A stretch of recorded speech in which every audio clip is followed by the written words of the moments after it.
Good morning. Good morning. How is everybody today?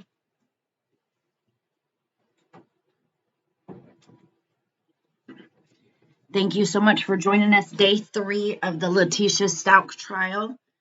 She is on trial for unaliving her stepson, Gannonstauch, when he was 11 years old. This trial has taken about 3 years to come to fruition. COVID messed it up. This lady's crazy. She tried to escape, all kinds of stupid stuff. I'm so glad you guys are here. Tap the screen on the way in. Blue hearts for Gannon.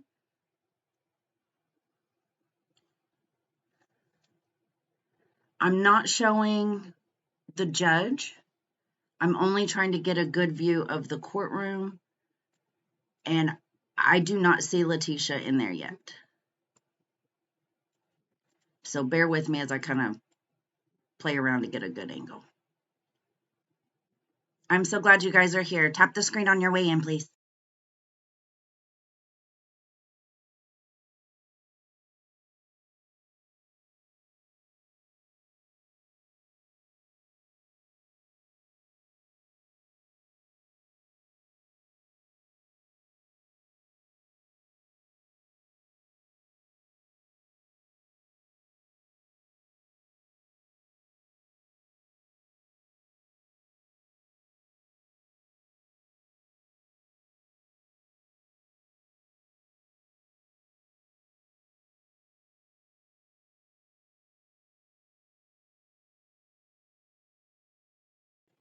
Oh, she's there,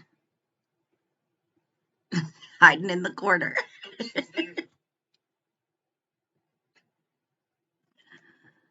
Let's see if I can get a better view.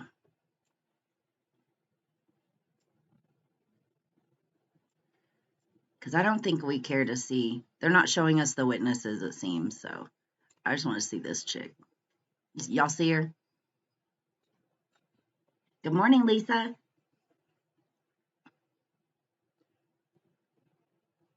There is no sound yet, guys. Her wrist is going to be broke by the time this is over. She just keeps resting her hand on it. Yesterday, I swear she was about to turn into the wall.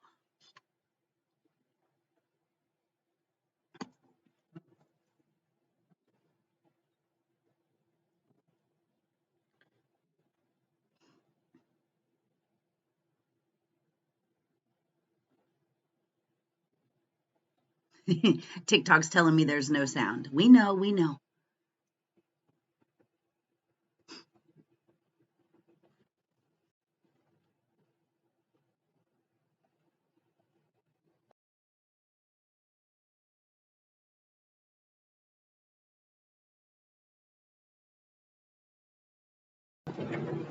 So what do you guys think so far? Do you think she was sane? Do you think she was insane?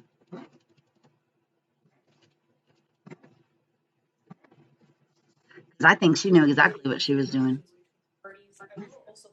Oh, we do have some sound.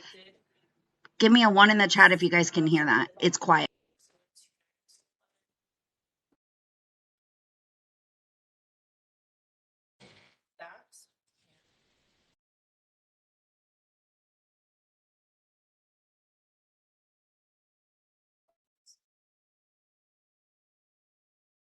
Okay.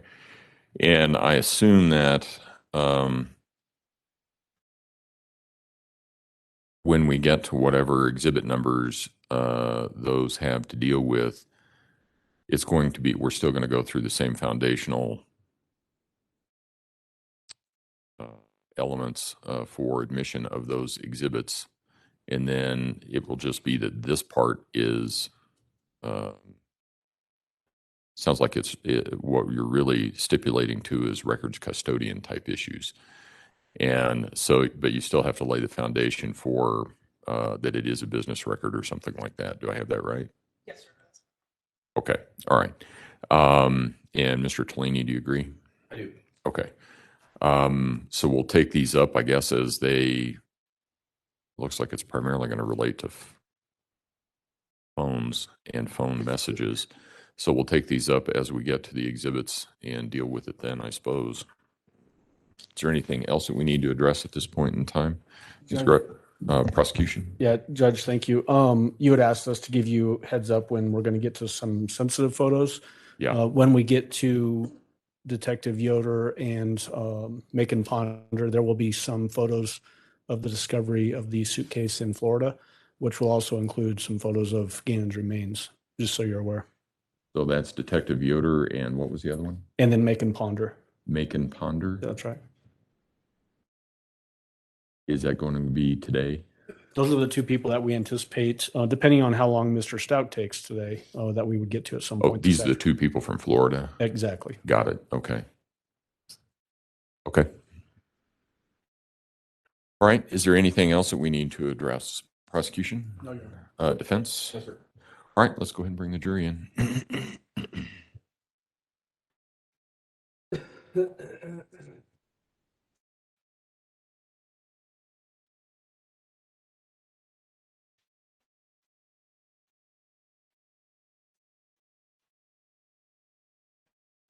Yeah, we're good. The lectern's on, but all the other ones are off. Right.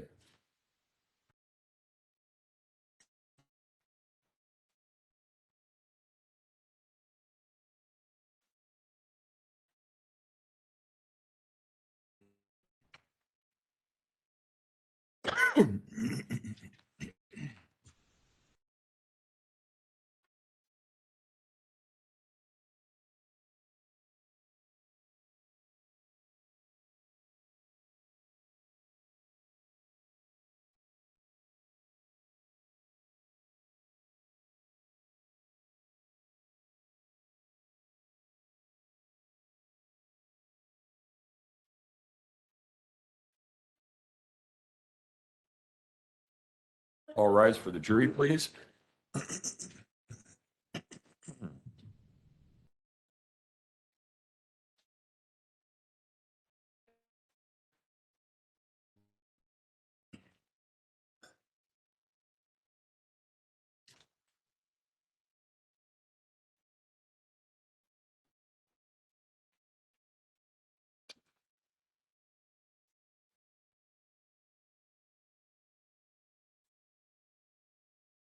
Thank you. You may all be seated.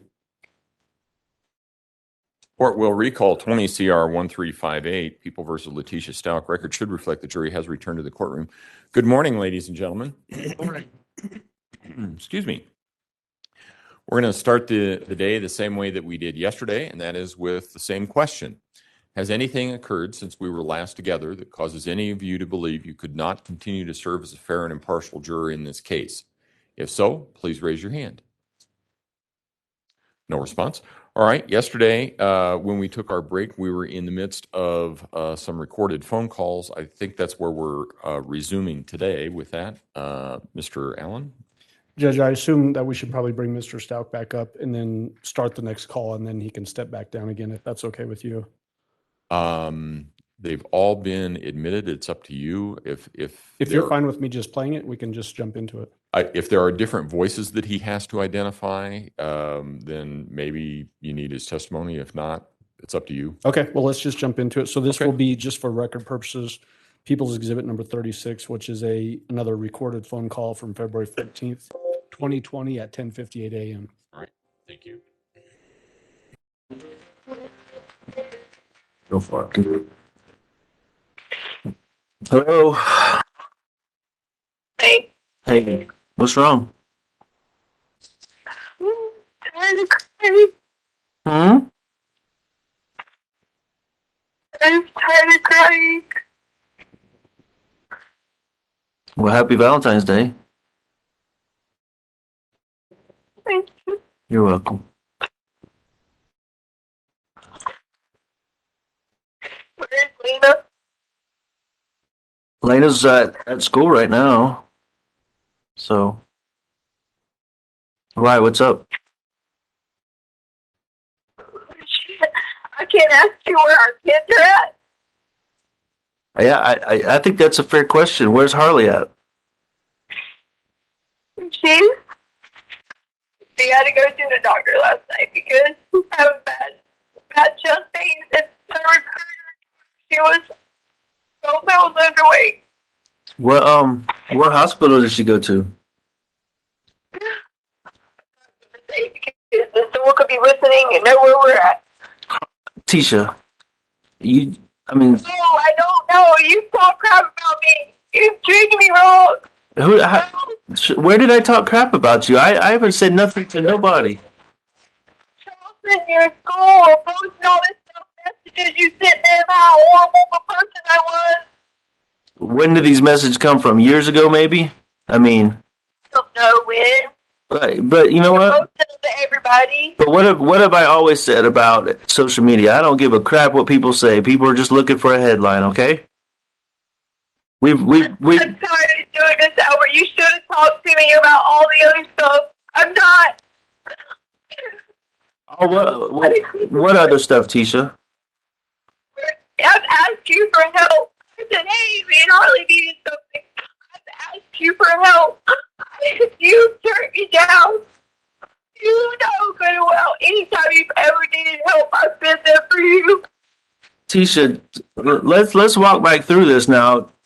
Just to be straight up, okay? You took over $2,000 out of the bank account at the beginning of the month, and I didn't say a word to you about it, okay? All right, that's like 1/3 of what I get every month. So you got 1/3 of my monthly income. All right, so that being said, I've also offered help and safety and teamwork the whole time, and you guys decided to, step out on your own. And I haven't bothered you, but I've never looked back in there. I've never told you no for anything. And I've been. Well, first of all, I didn't take $2,000. It was $1,500 because I had to have a place to stay. When I kept begging you and asking you to keep the business at home. Okay, well, hold on. It should have been nobody but your family. You're right. My family, your home. Okay, I understand your opinion. So I want to clarify because you took however much. I'm not going to fight over the dollar amount. You took over $1,500 in that one lump sum, not to mention the other ones, but that one lump sum you did take $1,500 and some dollars, and you can't get. But you've told me from like almost the first minute you don't have a place to stay. So do you or don't you? It was It cost $125 a night for a hotel, and then I had to pay a pet fee. Add that up, how many nights I get. Plus, we had to have food. We didn't have a way around. We had to Uber. Add that up. Were you Ubering yesterday when we were talking? Because I heard you get in and out of a car. I'm just trying to piece all this together, Tisha. I don't know what's going on. I've heard so many stories here. I'm just trying to, as I've always said, I'm just trying to find the truth, and I keep getting a different version of it. There's this little guy that stays at the hotel. He has an old white car, and he let me drive it to the store. You know how bad it is for me to ask somebody to drive their car to the store?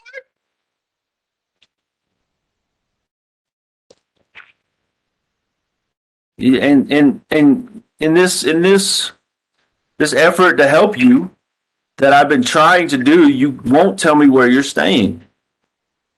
Because you're not on my side. But you're not. You're on my side if you're talking crap about me. Tisha. You're on my side if I call you and I try to talk to you, and you can't talk to me for being around other people. That's not my side. But you got to understand what I'm going through. I don't know what the hell's going on minute to minute. I don't know who's on whose side. All I'm focused on is Gannon. And I don't want obviously people, you see it on the social media, people are not happy with you. I don't know why. I don't know what reason they have or don't have. But I can't sit here and be talking to you, my wife, in front of all these other people and then, go through all the cussing and yelling and screaming and the drama. So I'm trying to respect you as well. And I need that in return. I need you to respect me too. And that, but no. Okay, I've heard that you have not really said anything about me per se directly. Okay, but you did release some of those documents, or however they got out there. They're out there. Okay, but what I need you to do, you talk about respect. That's one of the most important things to me in my life is you respecting me, and you can respect me with the truth. And that's the bottom line. We have options to work through all this other stuff, all this other drama that's going on, but The truth is really at the options. The options don't come into play until I get the truth. Okay, that's absolutely, and I know you're not going to like this, but that's a line in the sand that I'm not crossing. Okay, You already kicked me off my own car insurance and wouldn't even tell me. that's not true. My car, you kicked not me true. off there. That's not true, Tisha. You got an email. You got email notification the same minute I did, so you got notified. Why Absolutely. did you not talk to me about this? Well, on February 8th, I didn't get any kind of confirmation that 2 of my vehicles were deleted, and there's no one else that has access but you. Okay, so you tell me what the truth is. No, they were all getting put in storage. So if it was done wrong, then that wasn't on purpose. Okay, fair enough. I'm not the insurance is not a point of argument to me. You have every right to call them back and put your, just like I did. No, No. I tried. You No. know what they said to me? You have these listed as extras, so I had to be on a separate policy. Well, exactly. Okay, because that's where we're at right now. That's the line in the sand. Okay, the line in the sand is we have a gap between us right now. Okay, absolutely. And I'm not gonna sugarcoat it because I don't sugarcoat it with you. Okay, we have a gap between us. You can put a label on it however you want to, but that gap doesn't. There's no closing that gap. There's no initiating options or anything until we get to the truth. And I think I really feel deep down in my heart that we can work on this together. We do have options, but I think your list you sent to me is a great starting place. I think that is excellent that you're willing to at least talk about what options we have. I just, Did you talk to an attorney? huh? Did you talk to an attorney and file for divorce? I have not filed anything yet. And the fact that Talk to an attorney. I'll tell you the answer to that, okay? But the fact that you are reaching out to me like that, the way you did, say, like, did you go to this attorney and file this? That means you don't trust me. You don't have respect for me, and you got somebody watching me. Tell me the truth. Well, I did, and someone told me. Who told you? Do you not think it's all online in the social media that you told someone that and someone posted it? Who posted it? Because I haven't told anybody anything about that. Well, someone knows because it's online, just like it's online about some girl talking junk about her best friend and she's best friends with your sister and that's what she said. I mean, come on. Yeah, but once again, I'm. Out there. Well, yeah, you're right. I fully agree with you. Once again, that's why I've told you forever that I don't get into that crap because it's just you're getting torn every direction by people's stupidity. Okay. So, anyways, let's not worry about that. About how you know what you know. Okay. Go ahead. The basic thing is, I reached out to that lady. She doesn't write me back. This is how I've been treated. I've been treated like a criminal when I told them exactly that Gannon left with someone. Which lady? What lady are you talking about? The Amber lady? No, Bethel, because she's the lead investigator.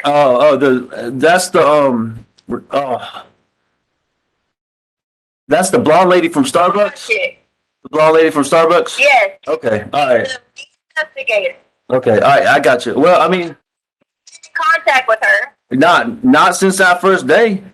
I mean, that first day when I told you I met with Mark for like, I don't know, 6-7 hours, and then she jumped in for like 20-30 minutes, or whatever that night, the day I got there, that Tuesday. Since then, and since we met her, and then she asked me a few questions, I really haven't had any interaction with her. So I've been dealing only with Mark. He's been my. Why did you leave that day and not talk to me and go on my call? Leave what day? When you first talked to them that night and you were going to pick up people from the airport, why did you leave and not talk to me? I'll give you the straight up honest truth right now, because at that point in the situation, and we're at the same point now, unfortunately, 3 weeks later, at that point, I was not getting the whole truth. Okay? And I'm not going to argue with you about that because that's absolutely spot on, okay? From me, you leave from me, everything's fine, and you just have to get there, and then you feel like you're not getting the truth.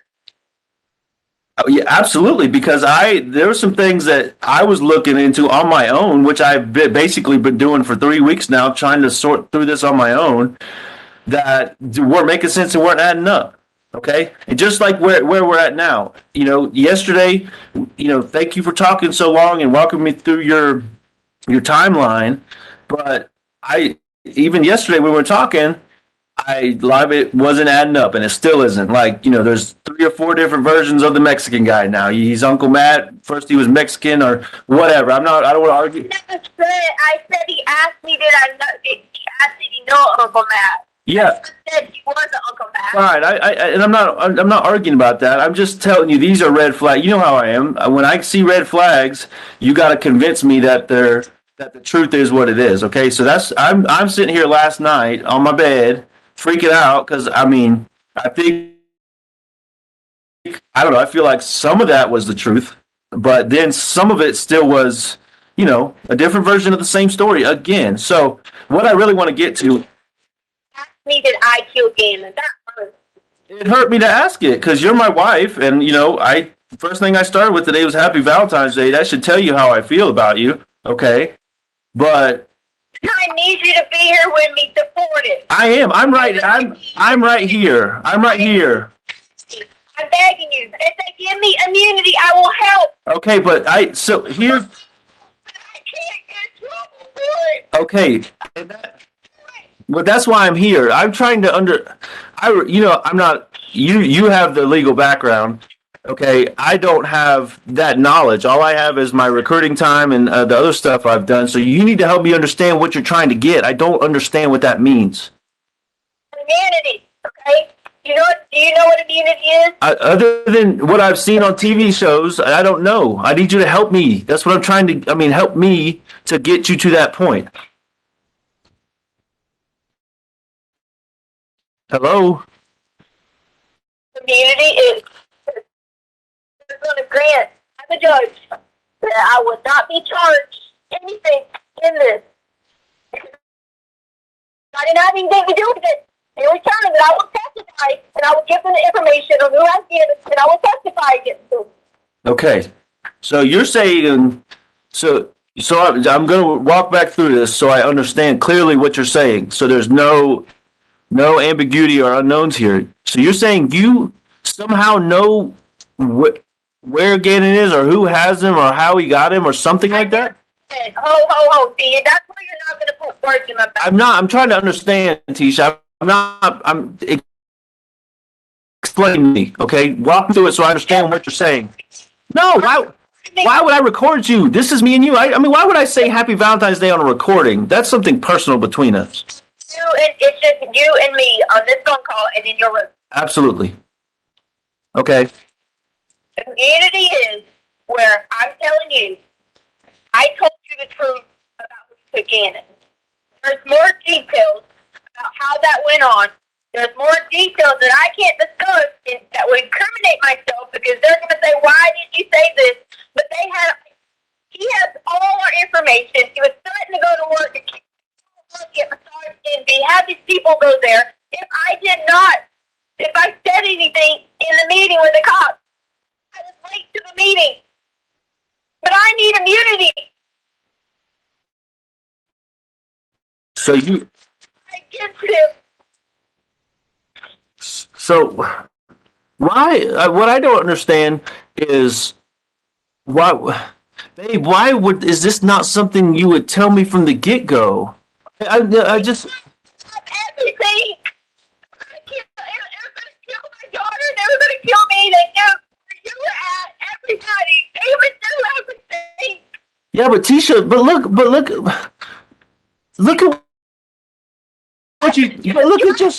at what you just said.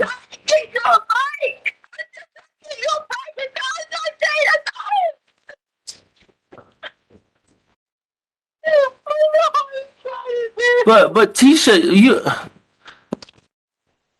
Tisha, What? I'm trying to understand. The only thing is surprising you. I need immunity, please. If you were. No, why would I record you? What I'm trying to figure out is why your first thought. Your first thought is what they may do to you and Harley, but something was already done to Gannon, and we're not worried about that. That should be the priority. Hey, to me and Harley. It was also Lena. She was there too.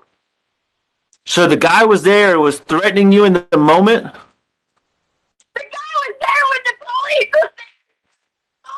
The guy was still there when the police searched the home? Yes!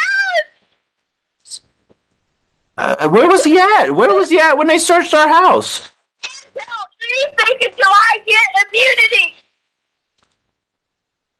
Well, babe, I can't promise you immunity. I can't give that to you.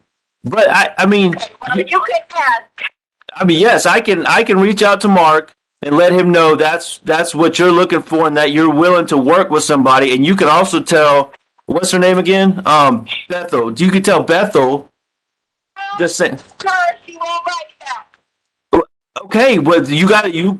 They're gonna treat me like a criminal. No, I'm not a criminal. I don't kill people. Okay, I never said you did. You're tired of what? I get that. I had got it yesterday from him. Yesterday I got a message. What, did you send that to anybody? What? Where's the message? Can you send me the message so I can see it?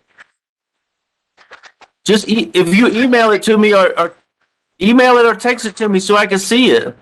I need immunity. They're gonna try to incriminate me. Tisha, Tisha, who is this? Who is the person? Do I know this guy? Do you understand? Is he there? Is he there with you? What? Listen to me. He thought there was going to be a big reward for us. I'll get back and get a big reward.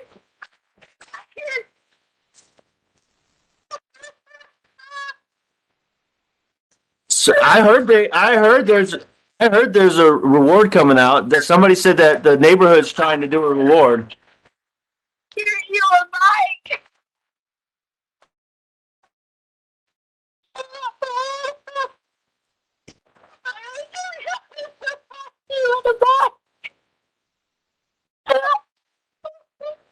So but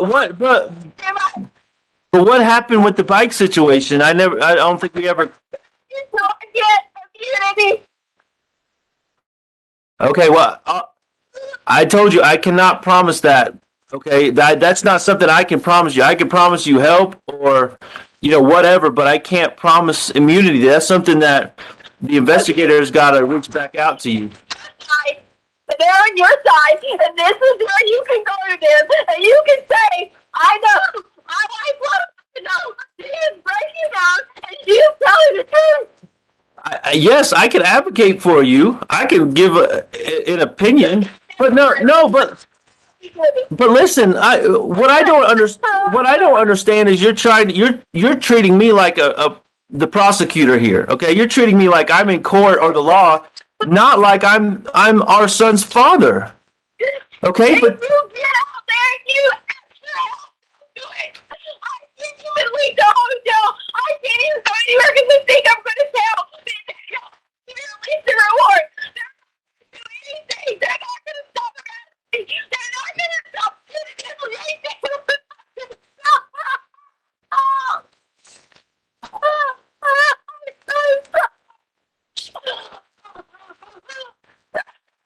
It's over. I do too. But these. I promise. Please, what can I do? Please, what can I do? Here's what I need you to do for me. Okay, I understand and I respect that you don't feel safe telling me certain things. Okay, I'm not going to press you on certain things, but I need to know something about my son. I need to know something about Gannon. Do you know if he's safe? Do you know? I mean, I asked you some questions yesterday, and I had to ask those questions because that's been on my mind since day one. But is he safe? Where is he at? Do you have anything? And if I kill Gannon, really? Yes, I had to ask that because there was. Well, I would never not tell you the truth over and over and over again. So. If they can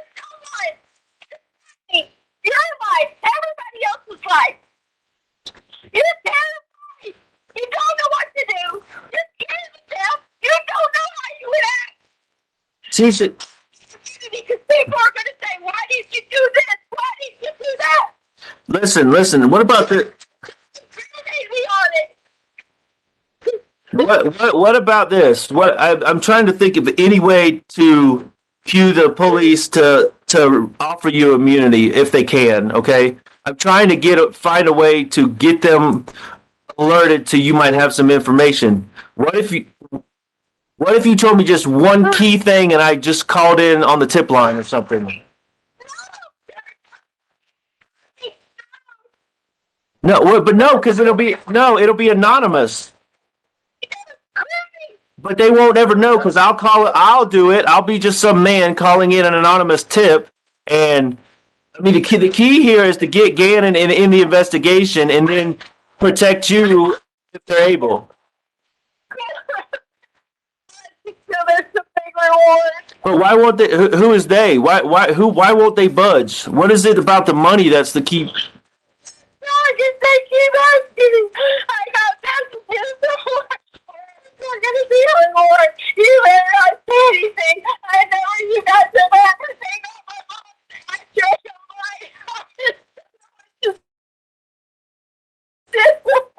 Tisha, listen. Despite how this has gone, you know for a fact you could always trust me, okay? I know you may be worried about your name getting out there from this information. I don't want anything to do with the media. I don't want anything to do with Facebook or social media or anything, okay? You know, because I've absolutely been off of that. That's why I'm saying I can give the anonymous tip if you just tell me something that'll help in the investigation, okay? That's the no. The police came. Okay. The police came. He was in the house. Where was he at in the house? I didn't know at the time. I thought they were going to find him because the guy was like, can we please search the house? And I said, sure. Okay. Terrified, which is why I sent Lena and Harley to Dollar Store and all these places because I thought Gannon was hiding too. Okay, so you thought so the guy was in the house and you thought Gannon was hiding. So yeah, at that point? No. Okay. All right. Well, that's huge. That's huge because now we can look at different camera time frames and all that, and we can look at different angles. Okay, that's huge that he was still in the house, and so that would have been police got there at what? Like that. I'm not making this up. I'm not. No, I know. I'm trying to sort through this again. I'm trying to get you to this point to where Anymore because they'll try to incriminate me for this. I need immunity. I think they give it to you because this is big that he was there and they missed it. Because then they're going to want to cover their shit for not finding him. I can't hear you. What? I tried. I even put it in the car. I put it in my room while we store stuff. I tried. You did what? You did what?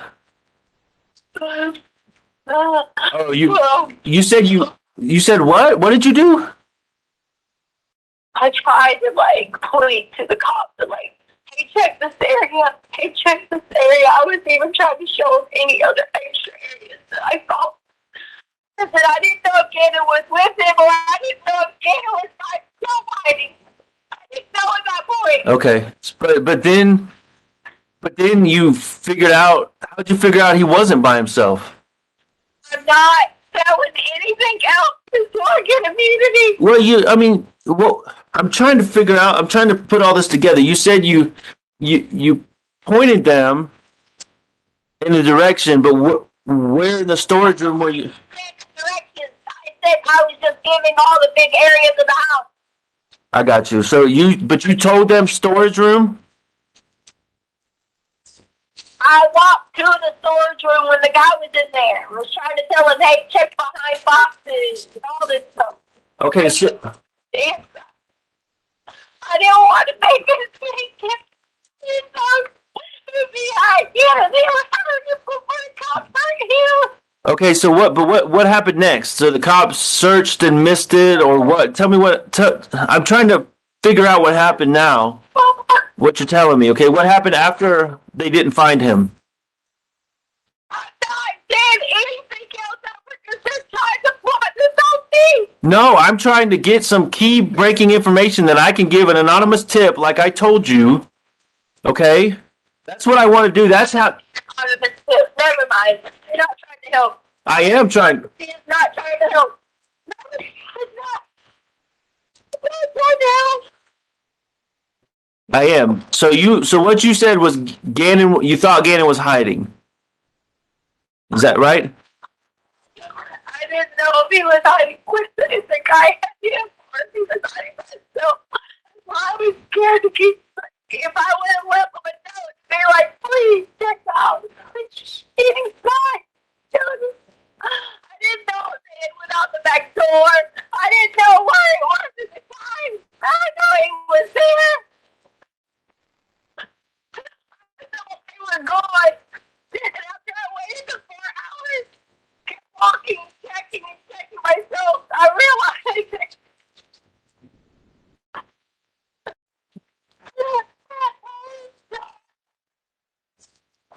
I couldn't go back and get to the car because the car was in there. I hate myself. And I couldn't get your big gun to work.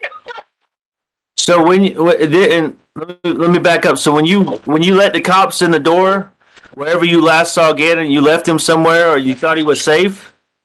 Yeah. Like you thought he was safe hiding, or you thought he was with the other person, or what? When I woke up, Albert, and I hit my head. I didn't know what it was. I already told you this story. I waited. I was like, I thought Bruno was hiding somewhere, and I was scared to come out. Just thinking when the police got there, he would come out. Even when I called for him, I thought maybe he was out of the police. Do you think he might have crawled in one of the totes or something, or maybe the box? 'Cause After the police left, he was still the guy or Gannon? the guy was at first, and I said, I thought he was back in the way. I was telling him to shut the door and don't come out. What, did they already come back? I was just trying to get your stuff to work. I couldn't anymore with the shotgun. But so you said my gun? You trying to get my gun to work? Tisha, calm down for a second. You said try to get my gun to work. I thought the guy had my gun. Oh, that one. Okay. So you put Harley and Lena in our room? Tisha, is that what you said? You put. So you already had the assault rifle out of the closet at this point, and you. I just couldn't get it to work. Okay, I know you always had trouble getting that thing to pull it back and get it loaded and all that, so that makes sense.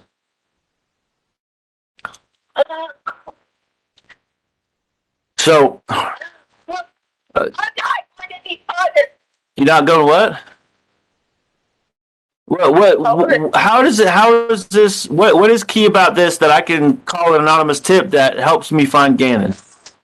You can call in the community. I can give you the guys the ID. I can ID him in the lineup. I can give you his name. Tisha, you know I can't promise you anything. I'm not the police or the judge. I can't promise you immunity. I can put you in contact with them, and I'm. Please, call me back. I will. I'll get as soon as we get done talking in a little while. I'll get on the phone with Mark and tell him to tell that lady to call you back and quit stalling or whatever she's doing. I don't know what the hell's going on, but Mark will get on it. He's always been. You call me the judge. I lied to him. He lied about his name. I got a piece of paper. And I saw the ID. We were trying to get the bike. Right. Tisha, listen, I there's something that I can you can give me that can help fix this right now, okay? I don't know if you're willing to. I hope you are, but if you give me the name of the person, if I know this person, that I can fix it right now, okay? I guarantee you, I can. Yeah, I'm not gonna I can't. Well, who is it so I can tell them who to be looking for to protect you? I can promise you that. Tisha, I can't promise you that. I know they will work with you, okay? I know they will. I just I need the person's name so I can get Mark and tell them to go find this person. I hear people in the background. There's nobody here. I just need to know this person's name because if it's Travis or somebody related to Chance or somebody. Is it Travis? Because I know you said he was abusive. They're going to try to incriminate me. No, they're not. I don't know. I can't promise you anything. Listen, I will fight for you and fight with you if you're not involved in this and you give me this name. Is it Travis? Please. Listen, I'm gonna text. I'm gonna text Mark right now so you can hear me text Mark, okay? Because you can hear the little keystrokes. I'm gonna tell him as we're talking so we can get this ball rolling. To Who is listening to me? I hear nobody. That's me texting Mark right now to tell him to get Bethel to call you. I hear somebody hollering. Nobody's crying and hollering. Just like the other day when you said that, nobody's here. I'm standing here trying to figure this out and get a name. Where is everybody else at? What, like Uncle Jeff? He's getting on a plane and Landon and her Aunt Veronica, they hit the road back to Dallas, and I think they're going to take Landon for the weekend because it's a 4-day weekend. So I'm here by myself, like I told you. They're getting Lena after lunch because she had a little lunch program going on. Okay, but that only matters if we can get this ball rolling. You could tell me this name, and then you can reach out to the police for immunity or help or whatever they can offer you. Okay. Probably anything so I get immunity. They're not tricking me. They That's- took everything I have. These people know where I'm at. They're in a gang. I will not. What kind of gang are they in? I don't know. Oh, Tisha.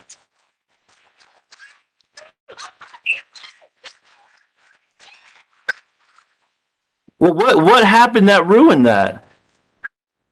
I know that's another part I don't understand. This baby really has a bite.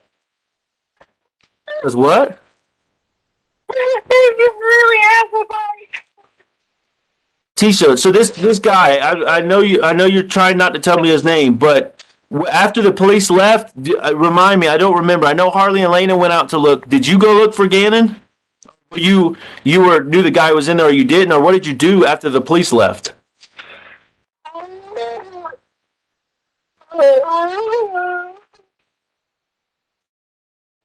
Tisha, did this guy kill Gannon? Did he kill him in the house, or did he kill him or hurt him? What happened? It's my son, and I need to know this.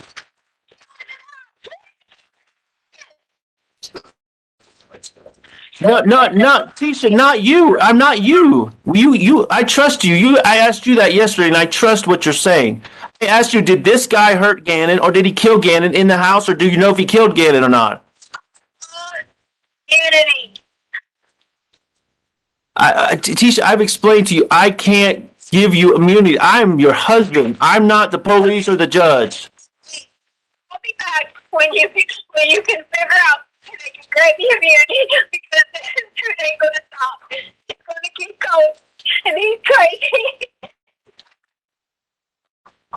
Tisha, there's only one way for this to stop, and that's for me to get the information to them, okay, through an anonymous tip, like I said. But I don't have any information to give them. Did this? Yes, I'm trying to tell you. Hey, this person, this person.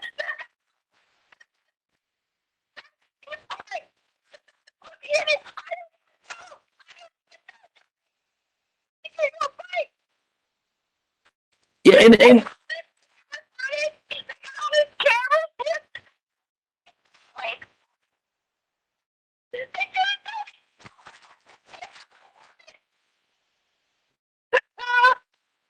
Tisha, I'm trying to fight for you here, okay? I made it clear I don't have the power to give you immunity. I have the power to help you. Call me back. Call me back whenever you can. Tisha, they're not gonna listen to me, okay? They're absolutely gonna call me foolish. I am trying to help you. I am trying to help you. They're gonna look at me like a fool. Tisha.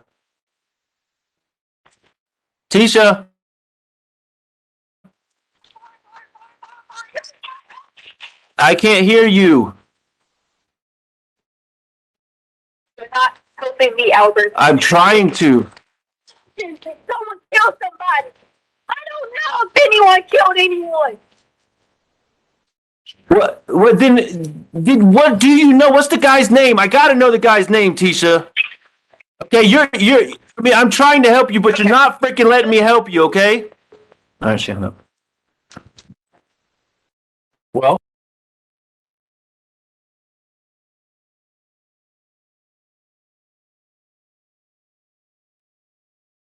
Mr. Allen? Yeah, so we would just want to have Mr. Stout come back on the stand and ask him some follow-up questions, Judge. Okay, all right, Mr. Stauch, if you would resume your seat in the witness stand, I remind you, sir, that you're still under oath.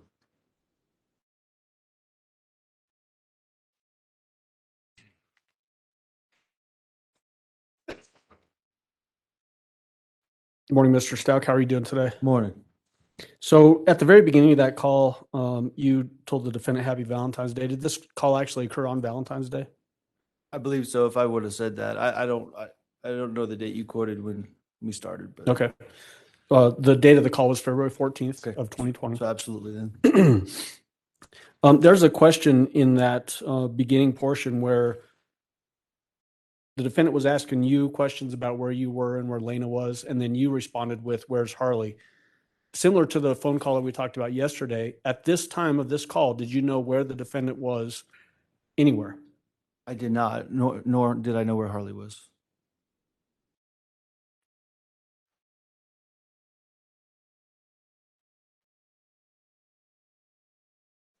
When the defendant started making statements about the guy was in the house when the police came, in your mind, was she referencing when the police first responded to your house at 6627 Mandan Drive?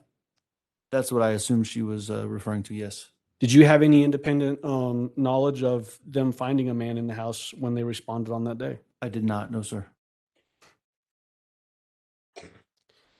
You, in that phone call, you also pressed multiple times for getting names or trying to figure out a way to identify a guy that she's talking about at the beginning. Did she ever give you a name or any identifying features of this person? Not in that phone call, no, sir. And then later on in the phone call, it changes into there's a gang that's involved. Did she give you any idea of who this gang might be? I don't remember ever getting that information, no, sir. Ever? I don't believe so. Okay. In a big chunk of that phone call, obviously no way to know because you're not in the same room with the defendant, but did it sound like the defendant was crying to you? Based on previous experience with her, there was times when I assumed yes, she was crying, and there was times when I assumed it was fake crying as well, or fake emotions in that phone call. Yes. In that phone call. In that specific one, yes. So in your mind, you were thinking that some was potentially real and some was potentially fake. Yes, sir. In your mind, did you think that she was trying to manipulate you in the course of the investigation? Objection calls for speculation. Overruled. Yes, sir.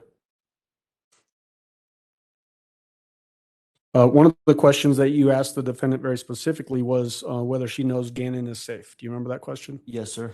Did you ever get an answer from her on that question? No, sir.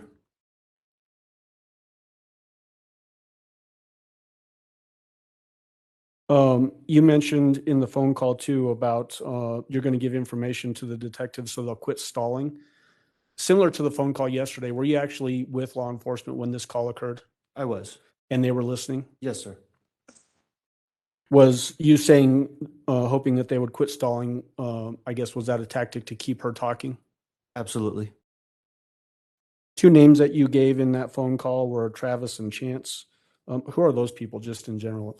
Travis would have been an ex-boyfriend of the defendant, and Chance would have been an ex-husband of the defendant, also Harley's father.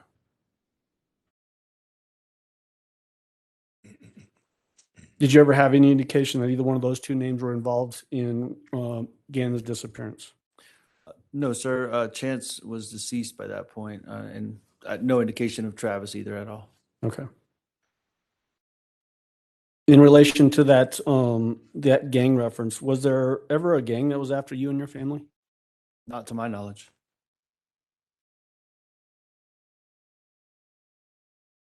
And then similar questions to what I asked you yesterday. The sound of the defendant's voice in that phone call, was that consistent with her personality as you know it? Absolutely. In this particular phone call, did she ever change personalities to a different personality? I was talking to the defendant the entire time. And so never changed voice inflections or No, anything sir. like that? Okay, thank you. So Judge, at this time, we would want to move into playing People's Exhibit 37, which is another recorded phone call on February 14, 2020 at 12:08 p.m. This one's roughly 8.5 minutes long. All right. Mr. Stauch, you can go ahead and step down. Yes, sir.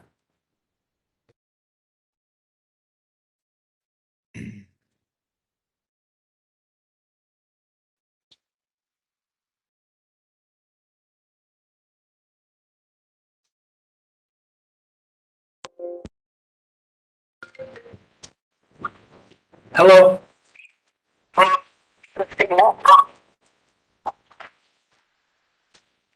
Hello? Now what is I said? I can't hear you. Hello? I said it's the signal.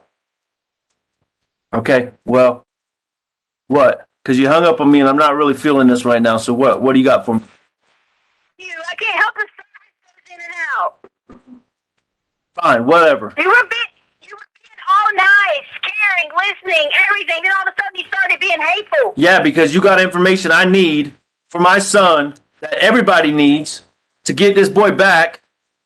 Okay? Okay, so now you're saying I got information, but then just a minute ago you told me I made it up and it was a figment of my imagination. Okay, so it's on you to pick which one it is. It's not on me to sort through it. It's on you to tell me the truth or keep feeding me bullshit. Beginning. Listen to me. Yes. No.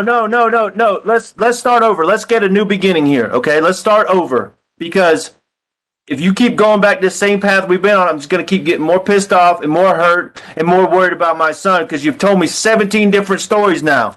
Start over and tell me who the fuck has my boy. Okay? Tell me a name. That's the beginning. I don't care about Saturday. I don't care about Sunday. I don't care about the fucking truck on Monday. I don't care. Who has Gannon? That's what I care about. Who? Then I want immunity. What the fuck does that have to do with who has Gannon? I can't give you immunity. You call the police. You do what you got to do to get yourself protected from whatever you're worried about. I mean, it keeps... Anyways, I'm not dealing with that. Okay, the beginning is who has Gannon? Did you even call the guy to ask him about immunity to talk to me, did you? No, because I figured you'd call me back. I thought you was hanging up on me to call me back. What is he... What can I... I'm not your lawyer. Okay? But you're my husband. Right, and I'm telling you right now, you want immunity. You want this fucking immunity because there's no dude. It's all a fucking lie, Tisha. Prove me otherwise. Just like I told you with the rape, I'll get on my knees and beg for forgiveness if it's true. If it really happened, if there is this fucking guy out there, I'll on the media, I'll go out to the world and say I was wrong. My wife was right this whole time. But there's no fucking dude, Tisha. Prove me wrong. Prove me wrong. Yeah, prove me wrong. Was this an accident? Did something happen? Did you accidentally hurt him? Did you give him too much medicine? What happened? So what do you think happened then? Since you think everything I have to say is wrong, since I offered help, then what do you think happened? Well, I'm gonna tell you first of all, like I told you already, I was not home. That's what the problem number one. Okay? Something bad happened and I wasn't there to take care of it. All right? So for the rest of my life, no matter what happens, I'm going to blame myself for this because I wasn't there, because I was trying to progress in my career, be successful, and all these things. Okay? I just wasn't there. That's number one. That's the first thing that happened. Number two, I mean, you told me a lot of things that happened in like a 12, 13, 24-hour period. You talk about blood, you talk about Gannon's foot, you talk about the burn, all the time, and they were all accidents. Nobody to blame. Okay? Nobody. And you just panicked. Okay, that's what I think. I think all this stuff had, and then maybe, I don't know, maybe there was a big accident. Gannon took too much medicine, or Gannon hit his head, or Gannon's nose was bleeding, or I don't know. Okay, I'm sitting here trying to make all these theories up, but all these things are running through my head. He hit his head on the ground, he hit his head on the wall, you picked his fingers too much and he was bleeding. Whatever the truth is, Gannon did something and it was an accident. And then I just feel like you got, because I wasn't there to keep it all together, you panicked. And then I don't even have a theory on the rest of it. Okay? That's what I think. I think there's absolutely no guy there. And I understand why that would be on your mind. I understand that. Okay? I'm not discounting that. I'm not making you feel bad if that's something you're trying to get through this and you made that up. Okay? You've told nobody that but me. Okay? So if that's not okay, screw the police right now. This is me and you. Screw the freaking police. They're not listening anyways. You know that. They're looking all these places, and you know they're not shouldn't be looking there. Okay, so they're not listening to you. I'm listening to you. I just need to know what happened. I gave you my theory up until the one point where you panicked. Okay, whether it was too much blood, Gannon hurt himself, and you didn't know how to handle it, and you didn't want to call me because you were scared I might be upset at you, and I understand that. I understand that you've got this. You want to do so good for the kids and provide for them, and food and clothes, and you do a great job at all that stuff. Okay, you do a great job at all that stuff, and I tell you that all the time. And you really want me to feel like you're better than Landon. And I tell you all the time that you are. Okay? I feel like all that factors into this, that something bad happened accidentally. Nobody's fault. Accidents happen. And that's what we would have told Gannon, the candle or whatever it was. Accidents happen. We could get new carpet. We can't get new children though. Okay? I tell you that all the time. We can't replace our children. We can replace clothes and carpet and couches. Who gives a fuck about that stuff? And you know I've told you that. We smash the TV. Who cares about the TV? Okay? An accident happened here of some sort. You panicked and freaked out, and then I just need the rest of the story. I just need to know where Gannon is, okay? I just need to know what has happened with Gannon. Is he safe? Is he hurt? Is he alive? Is he somewhere? Okay? I don't want to hear no more about this dude unless you give me a name, okay? So I don't believe it until you give me concrete information. My theory is this. That accident happened. You panicked. Now tell me the rest. I was there, Albert. I'll give you his name. I swear to you. Give me his When name. I tell you this part, this is why I want immunity. Okay. Okay? Okay. Okay? The whole thing happened. The cops were there. Yada, yada, yada. All that was true. You keep saying I said all these stories is not what happened. I really was truly thought that Gannon was going out every day. I had been talking to somebody because he was asking me weird questions or whatever. And this dude trying to get your bike, he followed me. So I get to Petco. That's why I was looking in and out the doors of Petco. Oh, so you weren't. So it wasn't about Gannon getting out. Then I'm not talking junk. Okay. You jump in there. Okay. I'm sorry. I'm just trying to understand. He didn't get out because if someone was following me, I didn't want him to know someone was in the car. Okay. Yes, that's why. Okay. All I was trying to do was go get you a bike. Then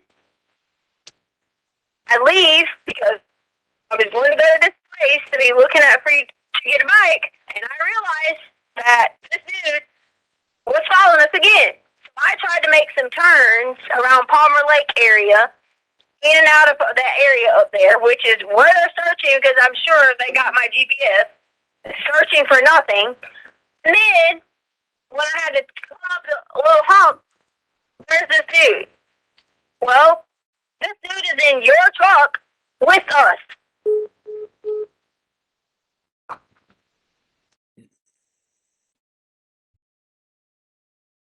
And just so that I'm clear, Mr. Allen, that was Exhibit 37, right? 37. That's Okay, right. all right, go ahead.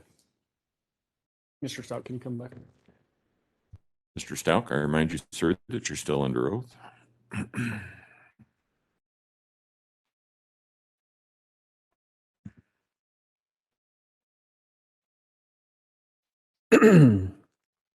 Mr. Stout, in that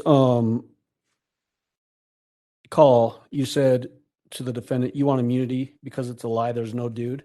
And then you said, prove me wrong. Did she ever prove you wrong? No, sir. You made mention of Gannon did something, an accident, and you panicked. What were you trying to do by saying those things to the defendant? Trying to, in a way, take the initial blame off of her that and confirm her story about an accident with the candle or whatever she had claimed from the night before or whatever, and give her a freedom to talk about what happened next in her mind. Basically give her an out so that you could try to maybe get more information? Absolutely, yes, sir.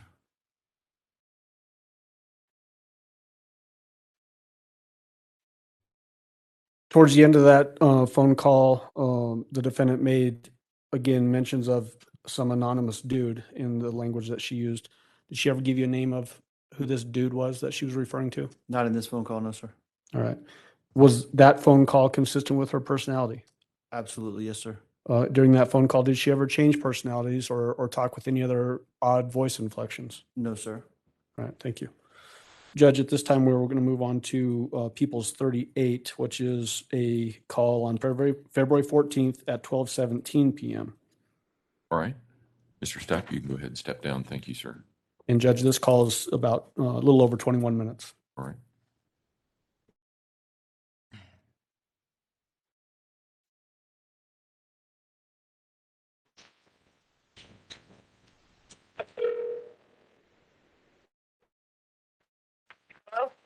What happened? I was talking away. Okay. Did you guys hear? Something about you were at Petco and then you got in the truck and the guy was there or something? No. I asked them to go get the footage from outside of Petco. Okay. Not just the footage inside Petco. That's the footage we need outside of Petco. Because the guy had followed us to Petco, and as I was pulling off to go to the Palmer Lake area, I was going to go look at the bike. Somebody was laying down in the road, acting like they were, I don't know, going to kill themselves or some crap. When I turned around and came back the other way, and this dude gets in the truck with us. I didn't have anything, knives, anything to fight anybody off or anything. I had to go like a normal time. Anna was crying in the back seat till he threw up. He threw up because he was so scared. He followed us all. He came with us all the way back to the house. Where's the footage showing people getting out of the car? Did you see that? Yeah, I saw it. Okay. Who got out of the car? I mean, I saw you, and then I saw the shadow that somebody was talking about. Side. The only footage I seen is the one that you said the guy got paid for. That's the only one I saw. Okay, so when we get there, he's still in your car at this time. We all get out. The guy was with us the whole time. Okay. The whole entire time. I asked him, what did he want? He could take everything he wants. He could rob us. He could do whatever he fucking wanted. Have it all. There was a struggle. There was everything back and forth. Anna was asking, did I know his Uncle Matt? Because he was saying, whoever Uncle Matt was, they don't like Uncle Matt. Uncle Matt came in at. Oh, she had something to do with it. Because I was freaking out how he would know someone by this name. I told you this. Okay. The guy was there when the police came. I didn't know where Gannon was at. I didn't know if he was hid. I didn't know anything. I just know I was terrified to say anything because he had the gun. And I was scared. What if he took Gannon while I run up there and try to go get help? What if I leave to go get help and he's in here? There was nothing I could do to switch anything. My hands were tied that night. The girls were in the bedroom. My hands were tied to the little board that's on the back. My hands are tied there. Tied completely. Remember those same headphones I had on? I told you I was listening to music? Yeah, I had to do that, and that little bandana that was down there, that's where that came from. I couldn't scream, couldn't get help. Harley and Lena were asleep. It was just terrifying. All I could hear was Gannon screaming. I didn't know what was going on. I didn't know anything. Okay, Tisha, can I ask you a question? Please? What? Why would you need immunity for that when the guy he's the perpetrator, not you? Why would you need immunity for this? Because I didn't tell him. Because you did, okay. Okay, I mean. I don't know how bad he hurt Gannon. I don't know. There's no accident where I hurt him. There's nothing like that. Immunity because people keep saying that. No, because he was in Gannon's room. I just kept crying. I tried to find his dude. He is Mexican. He was mixed with black. Dark. 5'7". I gave him the facial features that was on him. His name. Okay, hold on. All right, so let me just bear with me here while I sort through this. Okay, so you're at Petco, you pull out, and you're at the stoplight. Dude's laying in the middle of the road, or you're in the parking lot? We drove up to look at the night towards Palmer Lake. Oh, so the guy was at Palmer Lake laying in the middle of the road. He followed us. I made a turn. I thought the turn was going to take me back to 25. Instead, it wraps you back around in a circle to come back the same direction up these hills. Okay. All right, so yeah, let's stop for a second because, all right, listen, I'm going to be straight up again because I'm getting frustrated again because this is even more bullshit than the original 17 stories, okay? I mean, no guy fucking jumps in your truck. The car is locked when you're driving unless you stop and open the doors. Anyway, I'm not going to pick it apart. It's bullshit, okay? Yes. God. Tisha. No, it's not why. I want you to tell me why you panicked. Why did you panic when the accident happened? When Gannon did whatever he did, I mean, he made a mistake. Whatever happened, why did you panic? Panic After Gannon was hurt, after he hurt himself, after he had an accident, after he banged his head or something, why did you panic? What are you talking about? So, wait, well, you know what? So back to this Palmer, I'm all over the place here. Yeah, because you're trying to make it out to be me and it's not me. No, I'm trying to make it out to be where's my son, okay? If you were in Palmer Lake and then Douglas County and whatever, you did all these turns and turned around and this guy was out there laying in the road, he got in a truck, why do they have your GPS in your car? You were in my truck. My phone. No, but I thought you told me yesterday you left your phone at Petco because you had to go back to get it. No, that was Gannon's phone. Gannon's phone was left at Petco. You told me, yes, Tisha, I'm not stupid now. Okay, listen, you know I'm better than that. You told me yesterday, you said it almost verbatim, almost quoting you now. You said I set my phone on the counter, okay, because I had these 2 or 3 doggy sweaters or whatever, okay, and then... No, you told me yesterday it was your phone, and then you said it and you forgot it because you kept going and looking at him to make sure he wasn't getting out the truck. Now it's you. Tisha, but how is it all true when you've told me 7 different versions of the same thing? It can't all be true. He can't be a Mexican named Uncle Matt, but he wasn't there until he got in the... See how you keep doing? No, what I keep doing is not being bullshit. Okay? I need the truth. Really? Yeah, really. Really? Really. I mean, you can smirk all you want to, you can roll your eyes, you can hit the steering wheel. That doesn't change the fact that you have the truth and I don't. I mean, because, yeah, so yesterday, it wasn't a Mexican, it was the guy riding around in the Aubrey Holmes vehicle or whatever it's called, okay? And you gave him the garage code and then he came in. These things. But that's what I do understand. You're spinning me in 12 different directions to help. Need immunity because they made me tell all this. If I don't keep saying different things, you get the right person. You don't care about that. You don't care there's a bounty if I say anything. No, Tisha, what I care about is you, and I care about our relationship and that the fact that we're talking together. No, you're not talking to the Albert, police. I'm not making you say anything. Okay, listen. I understand. I understand what you're trying to do. I understand you feel like they're making you all these things, and I understand making you say all these things. Sorry. Okay, and the fact that you're having to say all these different stories because they're pressuring you, and I blame them completely. Okay, I understand that you're just in a bad situation because everybody's after you and you feel attacked and all these things. Okay, I understand that.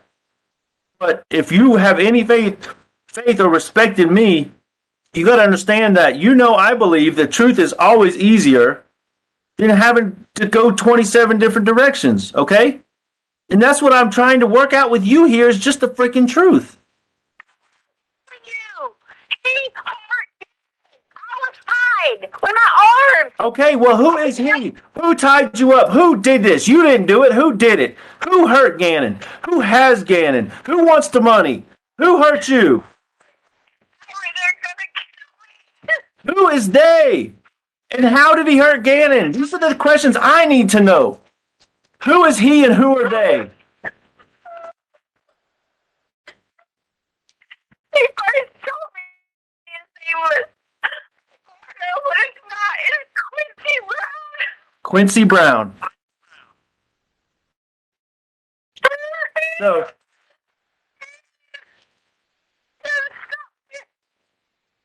so Quincy Brown is the one who has him.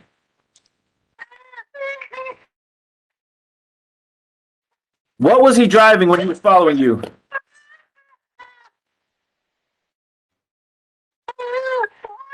What was he driving when he was following you?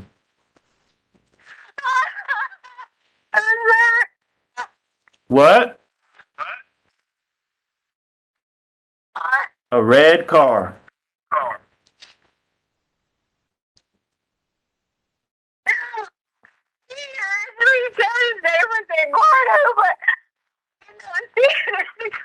See, I think that's what I was saying. You're on it. The fact that you know his name, or he said Eduardo, but you found out his name was Quincy Brown, driving a red car. What? Wait, listen. Wait.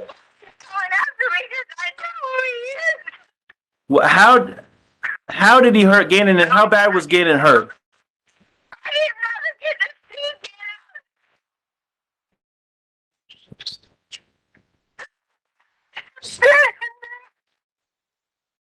Say that again. You said. I can't hear you, Tisha. Try to calm down. When I came out, Nana was gone. I just could hear him screaming. I couldn't do anything. So Gannon was screaming, and you heard him. You heard.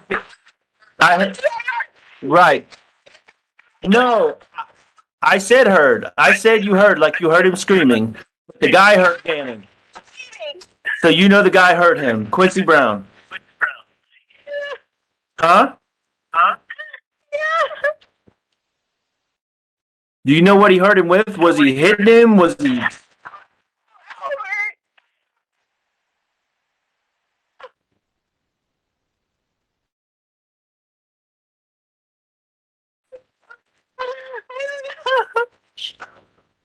I came back in there and started taking boxes out. Okay, so how do you know Quincy Brown? How do you know it was him? He told me his name was Eduardo, but he came back in there and took some boxes out.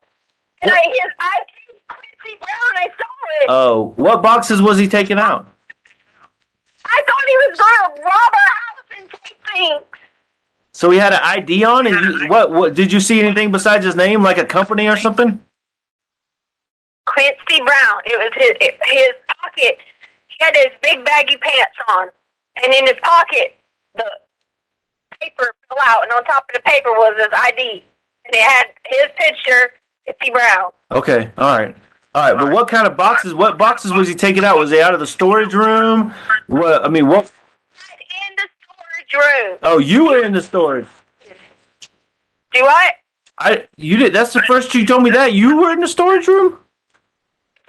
He tied me in the storage room, and I put the out. I just did that. I'm sorry. You were crying and screaming. I couldn't understand that part. So now I know you were tied up. You couldn't do anything because you were screaming and you had the bandana in your mouth. You were tied up. Is this after the police left and after Gannon and him were in the storage room, or before that, or what? It was after the police left late that night. I put Harley. Okay. I realized that he was still in the house. Harley and laying in the room and told him to shut the door and don't come out. Okay. All right. So what boxes was he taking out of the storage room, or what?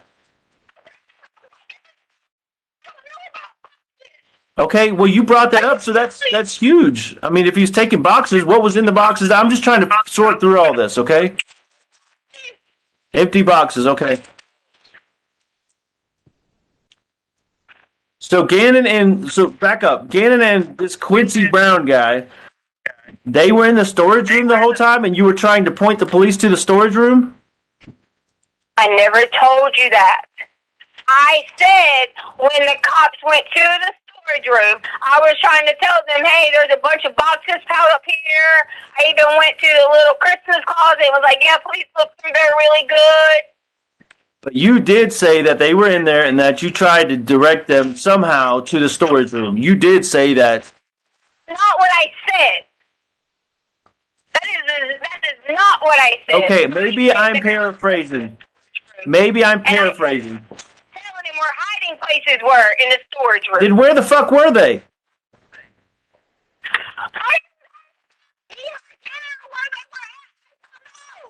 It all is relevant. Where were they at? You said earlier you heard him scream from the storage room. Okay? Where were they at? There was no screaming when the cops were there. What are you talking about? You know, honestly, I'm kind of getting fed up because you know what? Yesterday, in the 3 previous versions, okay, it all happened in Gannon's room. Now it all happened in the fucking storage room. Make your mind up. You banged your head on Gannon's table. You were raped in Gannon's room. Gannon was beat up. He was high-fiving the guy. He was jumping on him. He was loving him. Uncle Matt, he was a Mexican. It all happened in Gannon's room. Now it happened in the storage room. God damn it, Tisha, make some sense out of this. That is before the police got there, Albert. What time did all that happen? What time did that happen? You asked me about the police got there. Tisha, to me, this is all bullshit because none of it makes sense. None of the timeline adds up. Every time you tell it to me, there's more and different details.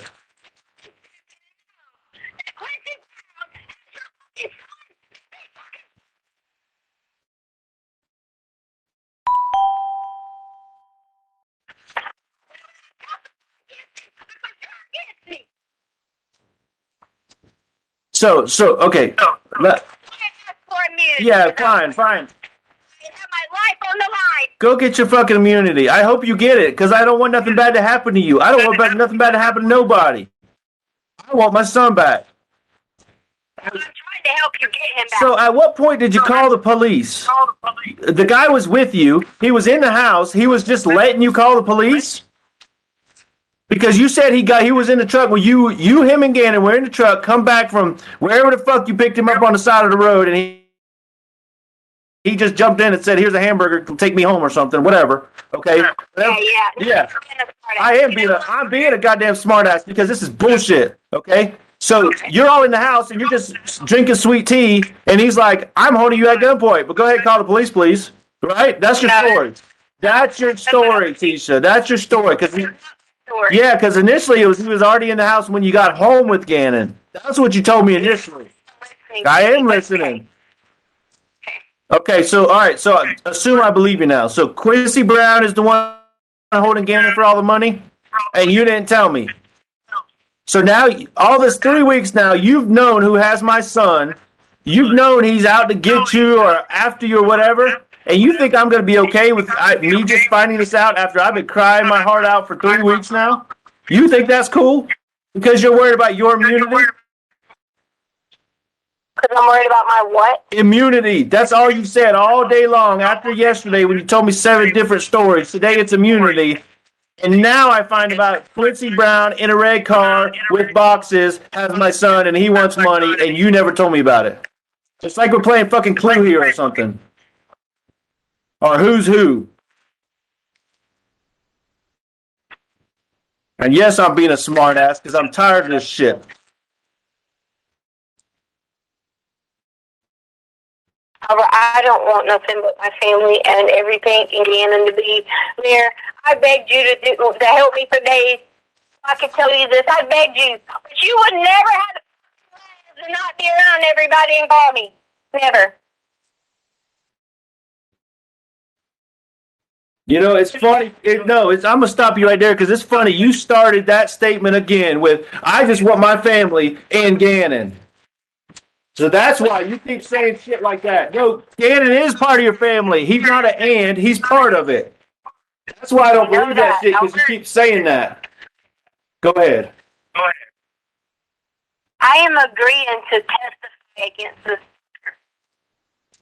I am agreeing to even myself to walk out wherever money, risking a chance to fucking shoot me just to get Gannon. Hey, I'm going to tell you, listen, I know enough about immunity that you're not going to get immunity if you keep lying about this fucking Quincy guy. There's no fucking Quincy guy. There's no Eduardo. There's no Uncle Matt. There's nobody.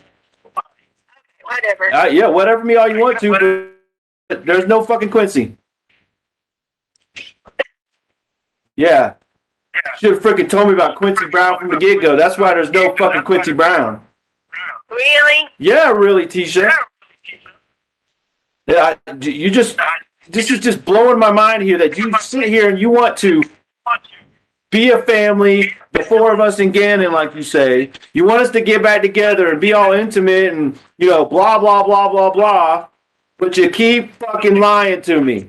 5 years of lies, and now my son's gone. Where is Gannon, Tisha? Quincy, that's who took him. Where the fuck is Gannon, Tisha? Quincy Brown. Where? Where's Quincy Brown? He's obviously, you know something about him. Is he in town? Are you in town? Is Gannon in town? Who's anywhere? Nobody knows where anybody is except for you. Earlier, you wanted to help. You wanted to listen so we could go have him arrested. But now you don't have any interest in. I do. I'll let them know as soon as we get off the phone. Go look for a 5'7" Mexican guy named Uncle Matt that changed his name to Quincy Brown that works for the home developer that his ID fell out of his pocket and he's out there with my son. I'll tell him all that. Now because I found out who he is. But you said you knew him. They're after me. Oh my God. Where's Gannon, Tisha? Quincy Brown took Gannon. You almost said his name different.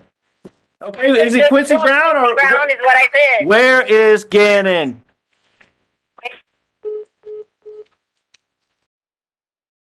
All right, I think now would be a good time for a break. So we will take our break until 10:45.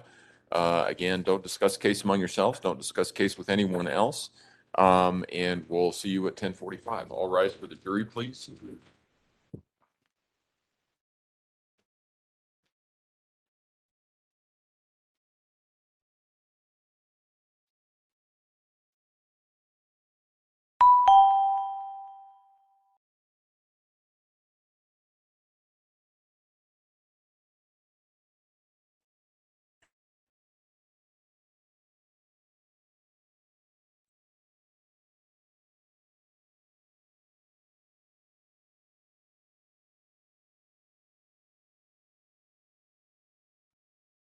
Thank you, Mel. The seated record should reflect the jury has left the courtroom.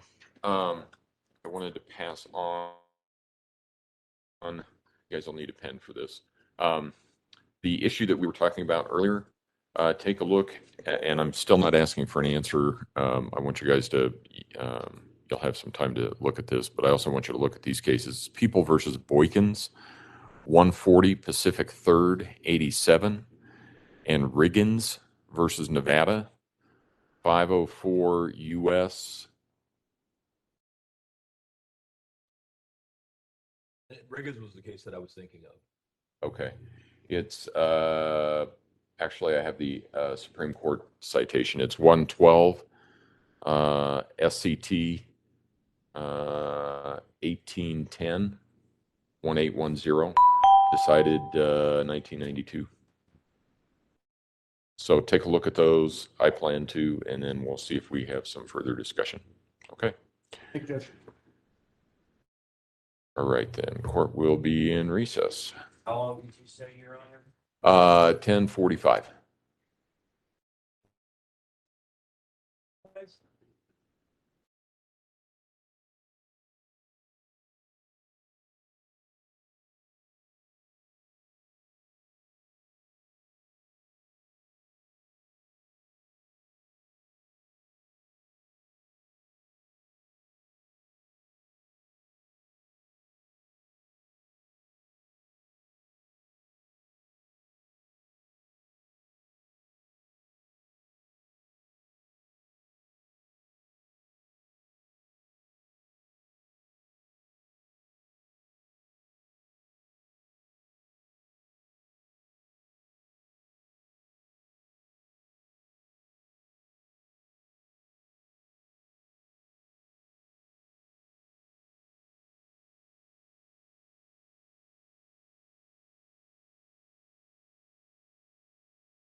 All right, court will recall 20 CR 1358, People versus Letecia Stauch. Record should reflect the jury's not present in the courtroom. Is there anything we need to take up outside the presence of the jury at this point in time? Prosecution? Not from us right now, Judge. Defense? No, sir. So are we going to start with Mr. Stauch back on the stand? And are we moving to, I think it would be Exhibit 39? Start with Mr. Stauch on the stand, ask some follow-up questions, and then Okay. jump into that exhibit. All right, Mr. Stauch, if you'd resume your seat on the witness stand. I remind you, sir, that you're still under oath. Let's go ahead and bring the jury in.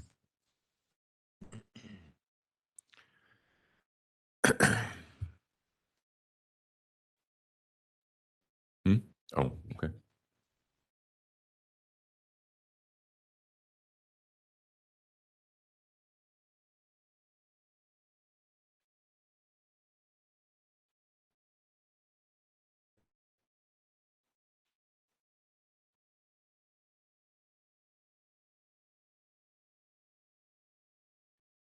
All rise for the jury, please.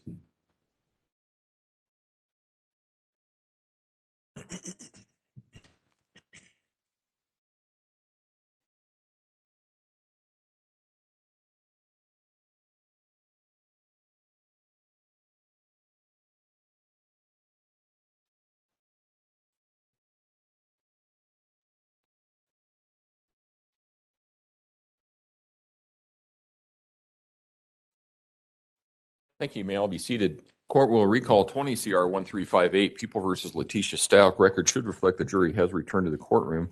And we are resuming with testimony of Mr. Stauch. Mr. Allen? Thank you, Art. Mr. Stauch, in that last phone call that we just heard, February 14th, 2020, this is roughly about a little over 2 weeks after Gannon's missing. Is that right? Yeah, January 27th, so almost 3 weeks. Yeah. Yep. In the beginning portion of that phone call, it sounded like the defendant was suggesting that some guy laid down on the road and then got in the truck and Gannon threw up in the back of your truck. Yes, sir. When you got back from Oklahoma, did you drive your truck? I did a few times in those early couple days of searching. Was there any puke in your truck? I don't remember there being even the smell of puke in my truck. No, sir.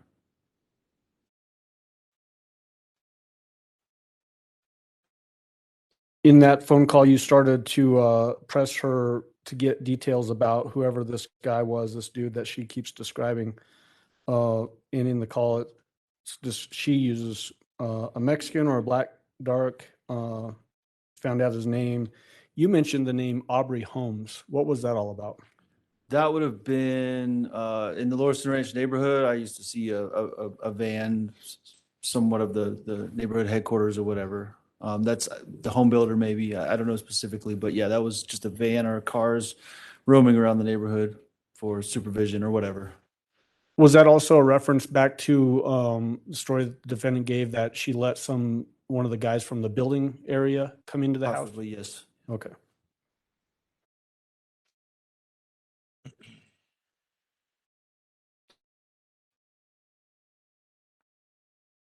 And then during this phone call, we hear the name Quincy Brown. Was that the first time you'd heard the name Quincy Brown? Yes, sir.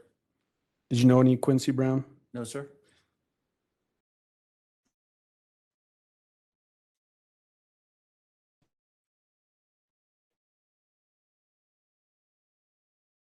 Again, similar questions to before. During this particular phone call, did the defendant's personality, was it consistent with the way you knew her personality to be? Absolutely. Did she change into any other different personalities during this phone call? No, sir. During this phone call, did you know where she was located? No, sir. And then there's a lot of reference to immunity from the defendant in this phone call. It's similar to the last call. In your mind, was she asking for immunity because Quincy Brown did something? That made absolutely no sense to me. So no. But was that what she was sort of relaying to you in your mind? I don't know. In my mind, she was asking for immunity because she did something or knew something that would incriminate her. But she was claiming to know more that would afford her the opportunity to ask for immunity. Did she ever, during this particular phone call, give you any actionable information that you could pass on to law enforcement that could help the investigation? Just and to me, More spin, you said? more spin or more trying to send myself or the investigation in opposite directions. Okay, thank you. Judge, at this time, we would move on to playing People's Exhibit number 39, which is another recorded phone call, again from February 14th, 2020 at 12:41 p.m. All right, Mr. Stauch, you can step down. Thank you, sir. And this call is just a little under 18 minutes. All right.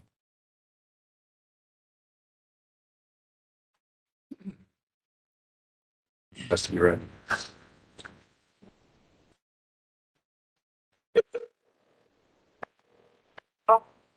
Hey, Hey, are you ready now? Are you ready to talk to me?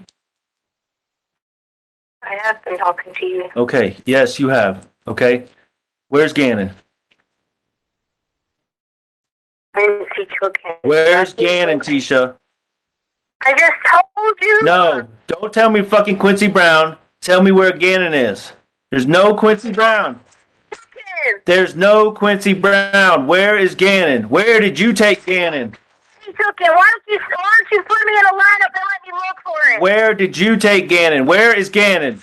Gannon anywhere. Yeah, but you told me you did. You told me you took him to Petco and to Douglas County and tobacco. Where is Gannon? Give me in something I didn't do. What's wrong with you? Where is Gannon, Tisha? I've already told you. You think you could be this interrogator all you want? No, I'm not. You're my wife and I'm trying to talk to you. Hey, you're not trying to talk to me. You're trying to put me 6 feet under what you're trying to do. Why are you so afraid to just tell me the fucking truth, the real story, just for once, okay? You can That's tell me the truth. You can tell me a bullshit 20 more times. Just right now, tell me the truth. Where is Gannon? You did not tell me where he is. I know where he is. Quincy Brown took him. What's the guy's name? Listen, fuck Quincy Brown. Don't ever say that name to me again because it's bullshit. Eduardo is bullshit, okay? The carpet guy is bullshit. Quincy Brown took him. Well, tomorrow it's going to be somebody different because yesterday it was the 3 other different guys. I'll go after him. My dumbass won't go after him. Yeah, my dumbass won't go after him. Where's Gannon, Tisha? Come on. 'Cause you told me to tell you who had him and you would be supportive. And I did, and you still are doing this. Listen, I'm not going to sit here and pick this thing apart anymore because it's bullshit. You said this guy had something on you, something blah, blah, blah. Excuse me, blah, blah, blah, blah, blah. You didn't want to tell me his name. Why would you not want to tell me Quincy Brown? Who the fuck is Quincy Brown? Right. He is going. I'll send you some lineups. The police department has to have lineups for Quincy Brown in the area. Did you tell Quincy Brown your name? Okay, did you give him your information? Did he take your phone? How is he messaging you? Is Quincy Brown messaging you? I do, and I'm trying to find it. How is he messaging you when he never? Did you tell him, hey, my name's Tisha, my email is TishaLynn2006? What the fuck, Tisha? Did you care that he has your son? Yeah, see, you ain't answering my question. You ain't answering my question because you know it's bullshit. How does he message you? Like I said, it's probably some Inspector Gadget. This message will self-destruct in 30 seconds, right? Some bullshit like that. Because he didn't. What? Talking about? Likewise. I don't know what the fuck you're talking about. This guy messaging you? What the fuck? He don't have your information? Okay, so he hasn't been outside of the hotel? Nope. Okay, then you're an idiot. Throw another one at me. What else hasn't he done? He ain't done shit. Because Quincy Brown don't fucking exist. Maybe they need to check you and Landon since y'all goddamn won't go look for him. Yeah, have them check me and Landon. They got all my shit. I turn all my shit in. My car, my phone, my email, my everything. They got all my shit. Well, they have all mine too. Okay? So I ain't worried about shit. Give me a place to look for Gannon. Tell me where he is. I don't know. I'll go fucking look for him. What does Quincy Brown even look like? Is he the 5'7" Mexican? I mean, come on, goddammit. Come on. How is he messaging you? You never answered that question either. I'm getting messages. Ooh, so mysterious. Just because someone sends you messages, Albert, doesn't fucking mean it's social media or anything like that. I didn't say what it was. I asked you what it was. Certain ways. So. I even called it into the FBI. Oh, okay. Hey, there's this dude, blah, blah, blah, following us. Hey, there's another people following us. I've tried to help y'all. So listen. I didn't tell you from the beginning who Quincy Brown was. Yeah, right. Yeah, because you knew I wouldn't believe you because it's bullshit. So you're telling me this motherfucker came in or got in the truck, come home, beat the shit out of you or whatever he did, beat the shit out of Gannon, took Gannon from the storage room or whatever the hell that's all about, and took him, and now he's got. I'll send you a picture. And now he's. Yeah, send it to me. Send that shit to me right now, okay? Send me fucking Quincy Brown, okay? Because you're telling me this dude is out there. He knows you know what he looks like, and he's following you? Trying to do whatever he's going to do. He's got everything he needs. You don't release a reward. But you said that he's following you. Yes, ask for that reward. When are you going to send me this damn picture? I just sent it. See? Dark skin, mixed, his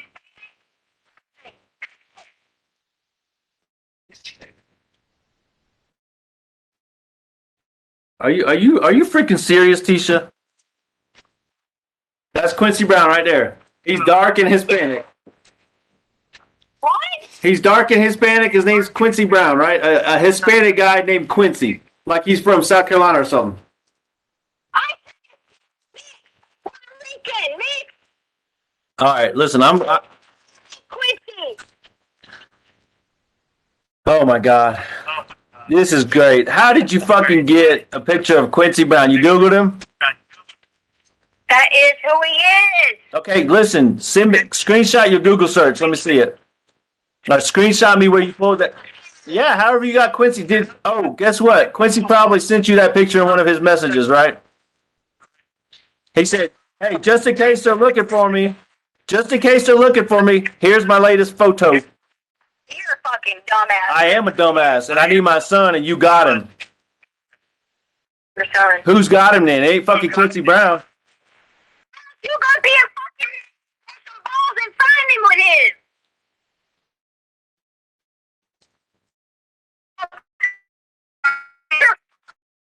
I am right. I just want my son. You can call me a punt. You can say whatever you want to say to me. Okay? I just want. Quincy then. Where Question him then. Where can I find Quincy to question him? I don't fucking know. Your best friends in the police department can do it.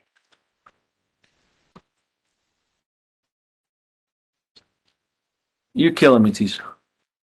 I'm not killing. Well, where's my son, Tisha?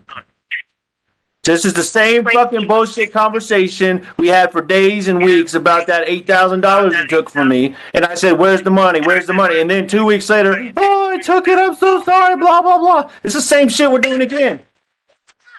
You dumbass. Yeah, I am a dumbass, but it's the same fucking conversation. Where's my son, Tisha?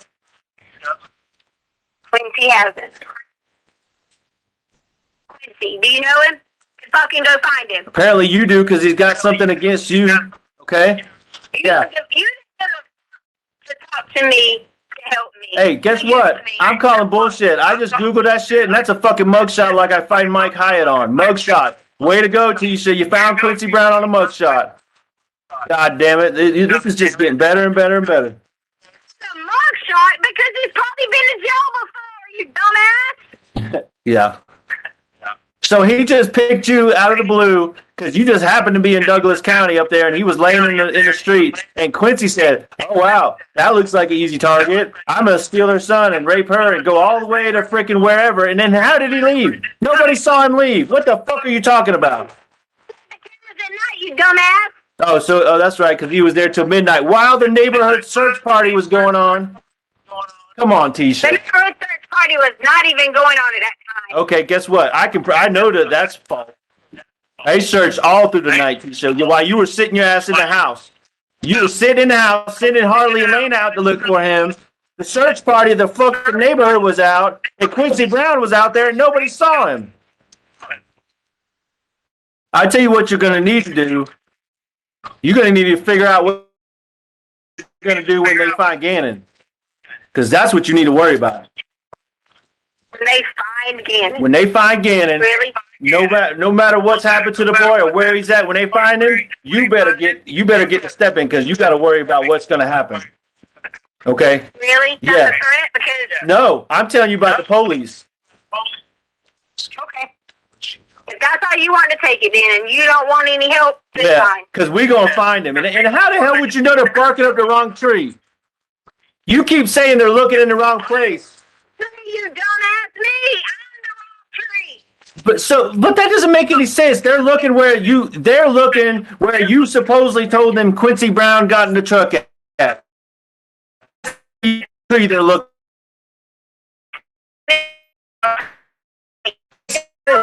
No, you said There. He hasn't. you told me yesterday they're looking at Palmer Lake and Douglas County and in all these fields and they're barking up the wrong tree. That's what you told me, not anybody else.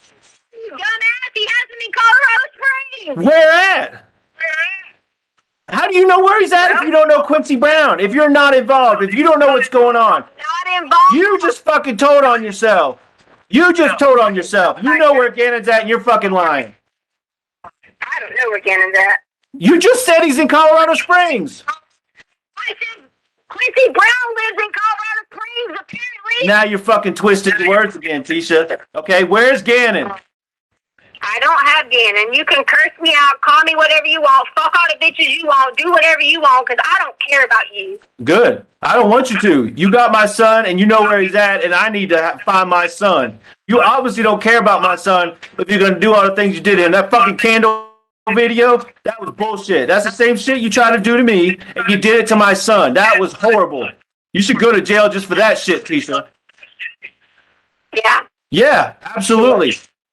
That's fucking abuse, and you know it. Had that little boy.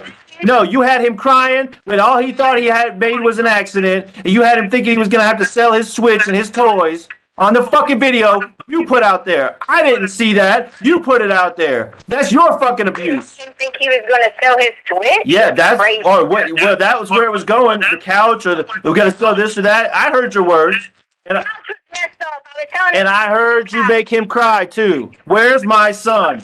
crying. Where's my son? Where is he, Tisha? Why are you pausing? You don't care where he's at, so it don't matter.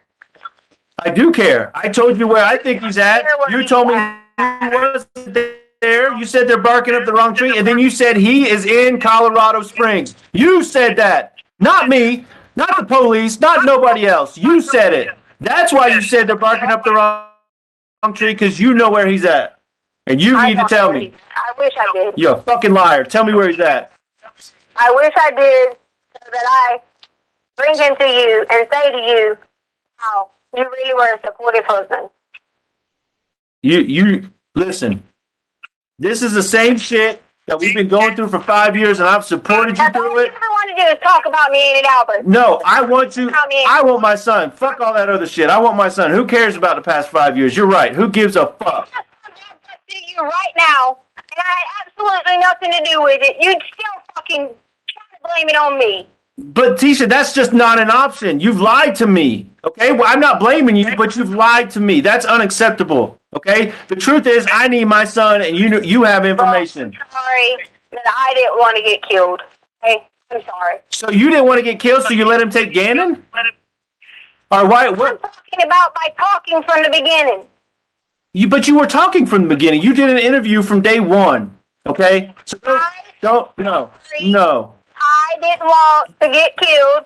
I didn't want everyone I knew to get killed if I started talking and Because of some fucking random Quincy Brown, okay? Come on.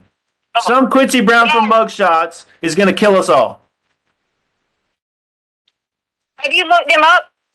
Yeah, he's on fucking mugshots right there on Google. All you got to do is Google or Siri, show me Quincy Brown, and there he is. Bam, right in front of you. Okay? What the fuck, teacher? Okay. Just like I found all that shit on Mike Hyatt. All I had to do was Google Mike Hyatt, and there it was right in front of me. I didn't have to do no search. It was right there. Because I'm telling you, I'm not fucking stupid. That's what I'm telling you. You want to be don't go after all options, then you must be fucking stupid. Yeah, I'm stupid to let you send me in 27 different directions. You're right. That's stupid. You're absolutely right. I know that you know where Gannon is, and that's the direction I'm going, and I'm not changing. So you better buckle in. This is going to be it. You'll be waiting a long time because I don't have him. I didn't say you had him, Keisha. See, that's where you keep twisting your words. I didn't say you had him.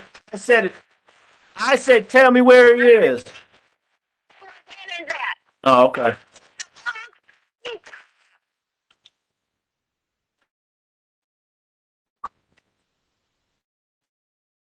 Damn time. Okay. Because don't him. And I don't know where he's at. I do that every day. But you just said he's in Colorado Springs, so make your mind up. The Quincy guy is So, at me. What about be a man, be a husband, and freaking go there and say, hey, listen, can we detain this Quincy guy and ask him some questions? yeah, fine, we'll do that. But my manhood's not in question here. The truth is in question here. Okay? You say Quincy Brown is in Colorado Springs, and you say Quincy Brown has Gannon because he's messaging you and wants a reward.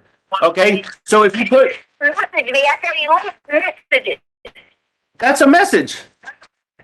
You Okay, said okay. messages. I'm not gonna split hairs with you about stupid shit now. He got word to you somehow. He said something to you somehow. Okay, but you told me he has him. He's let you know he had him, and he's in Colorado Springs and he wants money. Okay, but then you say I don't know where Gannon's at. Which one is it? He says he has Gannon. He says he has Gannon, and he's in Colorado Springs. But I would even be willing to put my life on the line to freaking go out and carry to wherever the meat's gotta be, knowing that somebody might shoot me. All right, listen, I'm about to end my rope here. Okay, you're fucking lying, and I'm done with it. Okay. Okay. You haven't even told me where you're at. I mean, there's so many freaking lies. You say help me protect me. God damn it, you're not in Colorado Springs, Tisha. Send me your location right now. Then send me your location right now. Quit fucking playing. Send it to me on my phone. Take a pic. So you want me to send you my location? I've offered. Yeah, your family. Yeah. She'll be doing. Yep. All right, listen. Obviously, this gap between us ain't getting no closer because you won't tell me where my son is. So I'm done. You got anything else to say before I hang up on you? Good. Don't email me. Don't call me. Don't message me. Don't use my name in the media. Don't say shit about me until you tell me where my son is.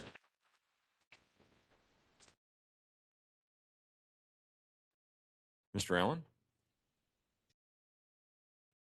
Mr. Stauch, if you'd resume your seat in the witness stand, remind you, sir, that you're still under oath.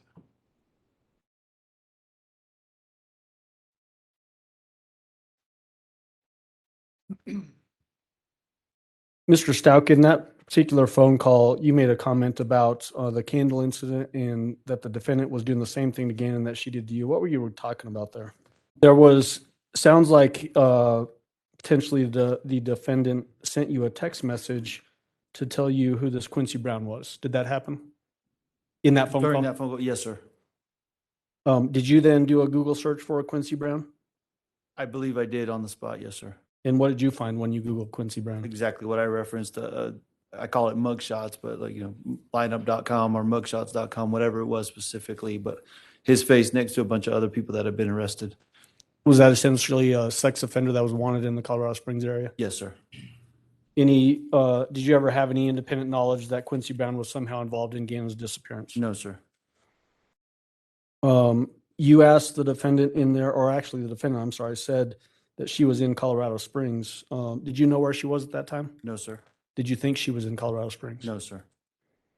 And then similar to the other calls, her personality that she was using in that phone call, was it consistent with the way you know her? Absolutely. Did she ever change into a different personality? No, sir. All right, thank you. We will move on to, Your Honor, People's Exhibit 40, which is another recorded phone call, February 14th, 2020, 1:21 p.m. All right. Mr. Stauch, you can go ahead and step down. Thank you, sir. And this is just short of 16 minutes, Judge. Okay.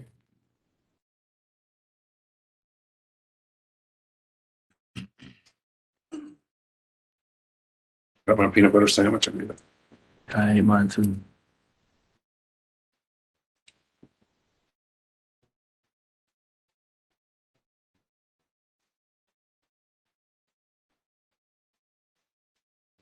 Hello? Are you still alone? What? Are you still alone? Yes. Okay, here, you asked for one more chance. Here it is. I'm going to shut up. You just say what you got to say. I ain't going to say shit. It's your chance. What's that noise? That's my water bottle. Do you love me? Yes.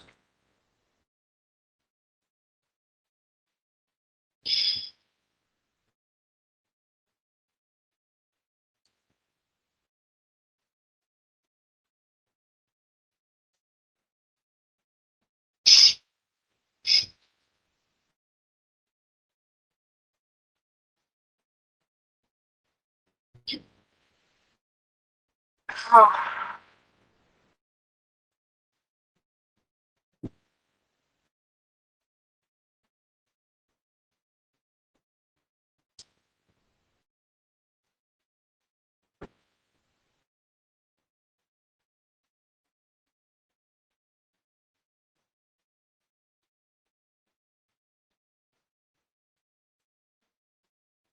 All right. If you know it's an accident, are you going to stand by me? Yes, absolutely, Tisha. I've told you that from day one. I'm sorry for all the stories. I just didn't know what to do.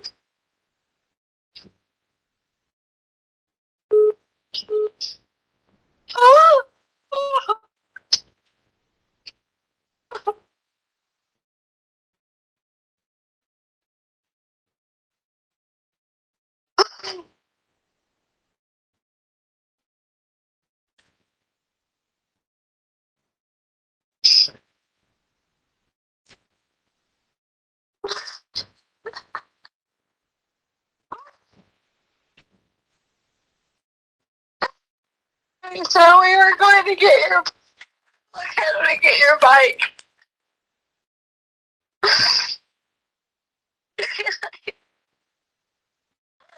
was letting get it right. It was really big, so I got it.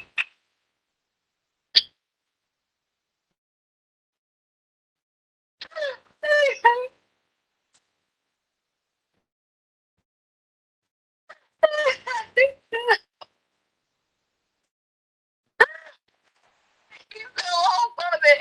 It hurt bad.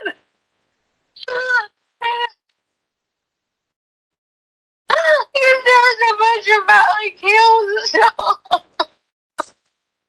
What? I didn't hear you. What? I said when he fell, he got hurt because there was like concrete and hills and stuff. The guy was helping him ride the bike.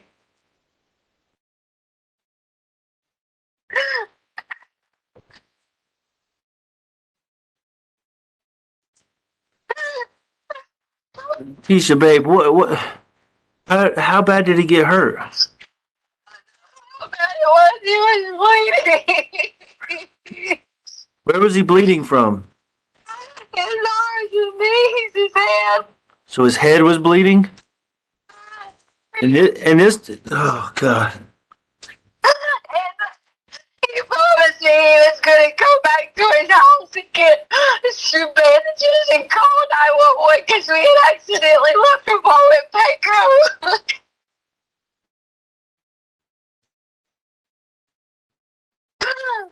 You're swear to God, Quincy's real. So what happened, baby? I didn't know they got hurt. I was supposed to call 911. They're supposed to be taking him back, and I called 911. So the guy took him to take him to 911? I swear to God, his name's Quincy Brown. That's the guy was supposed to be meeting again. The Craigslist guy? And you met him where? Like up in wherever that Those messages. My actual phone was my issue. I was scared he didn't come back with it. so keep going. I'm sorry. I thought if I was like, I'll go back and I'll just go keep searching, and I did. I spent the whole night driving down to find him. In my truck?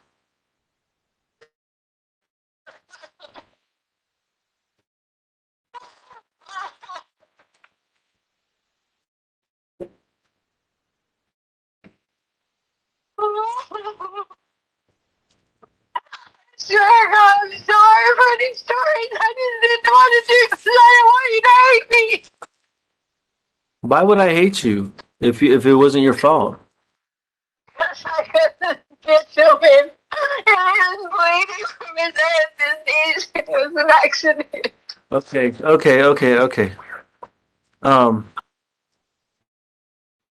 So start over. This is really hard to hear. Okay, but so you left Petco. You don't talk to me like that. Where you're going to go down this road and chastise me and tell I'm not. You're telling me the truth now. Sure, it's called my job.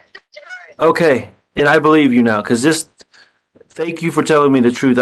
This means the world to me, and where was this at? Like, what exit? You mentioned the exit yesterday. What exit was this at? It was like 163. I don't know. It's on my phone. Okay, so if you can reach out to them and then give you your phone, then they could find it, right? Can you think of a landmark? Just like help me find him, babe. Just help me, because I can go search. I can go right now and search. The only reason I asked for immunity because I didn't it was an accident and I wasn't trying to cover up anything. I was trying to figure out why he took him. If I said something like you saw it hurt us in the house or something, they would start looking for him.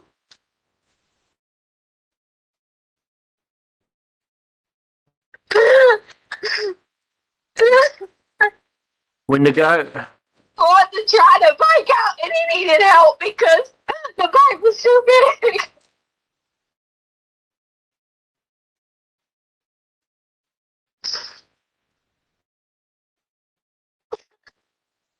And you want to know why I've been gone? Why my car's been in that direction? I've been driving up and down there all the time until they took my car.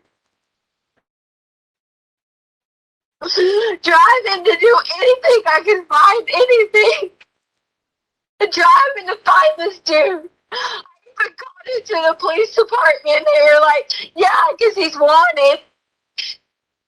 If you know where he's at, let me know. So nobody tried to help me. Because before I would do anything, I made him show me his ID. Because I was making sure.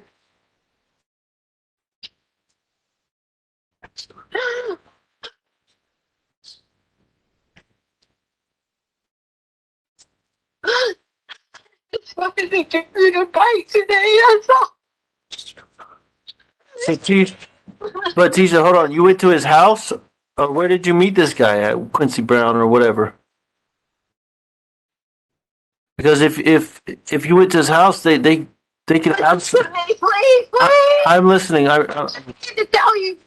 Okay. He said to me that he would be off that exit. When I turn off that exit, you can look. Okay.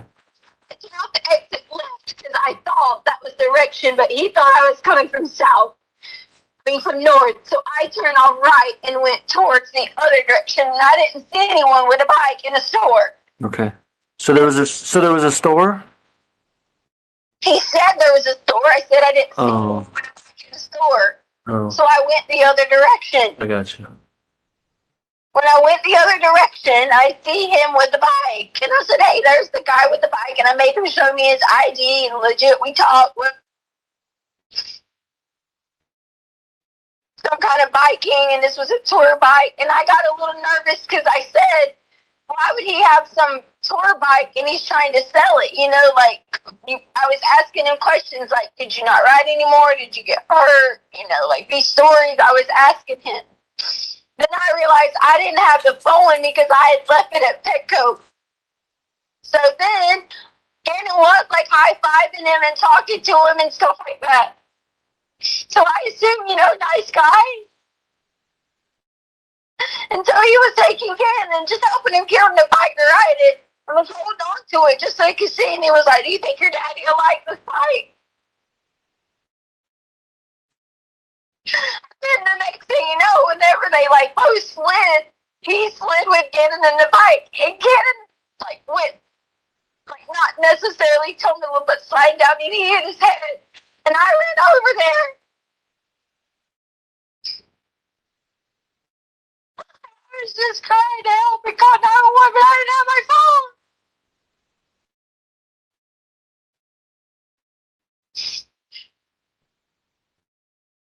He was like, I live right up here. I'll go take him and we'll call. And I'm just still sitting there crying and crying. They gotta see me get off the exit.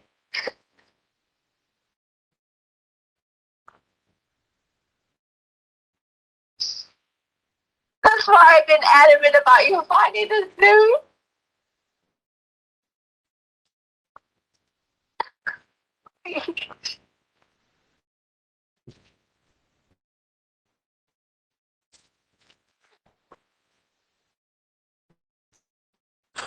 All right, so so you got off exit 163? Nope, it was whatever county line or some shit like that was Oh, called. that County Line Road or whatever we always take? It was on that road? No, you had to turn off of that road. I went the wrong way to start with, so I turned right. Because he thought I was coming from the direction. I was supposed to turn right. But this was the exit off 25 that you turned the wrong way, or off of County Line Road?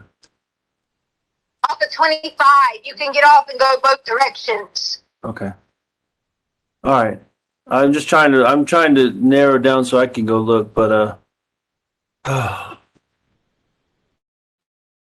so was there anything else besides you said he scraped his knees, he scraped his elbows, he busted his head, and he had the burns on his arms.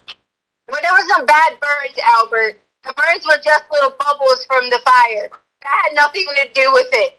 Now maybe it could have like scraped them open some because he already had them, but Gannon was fine. He was talking to me. He wasn't complaining with any kind of pain. I would have took him straight to the doctor if the burns would have had any kind of pain to him. Okay.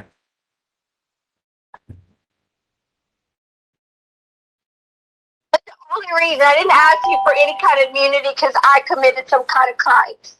I just know that it was an accident. And all I did was someone was trying to help me. And then I didn't know where he went from there. What? So, the one I'm worried the most about is the freaking head wound because what was it? How bad was he bleeding? It was pretty bad. It was pretty bad. Like, Yeah. like it was. Tell me bad. Is bad like blood's dripping down his face, or bad like he's laying there and there's a puddle, or what? Oh, like dripping down his face. Well, did you do anything to wrap around his head or anything? Yes, my clothes I had on had blood on them. The clothes you had on? Yeah. Okay.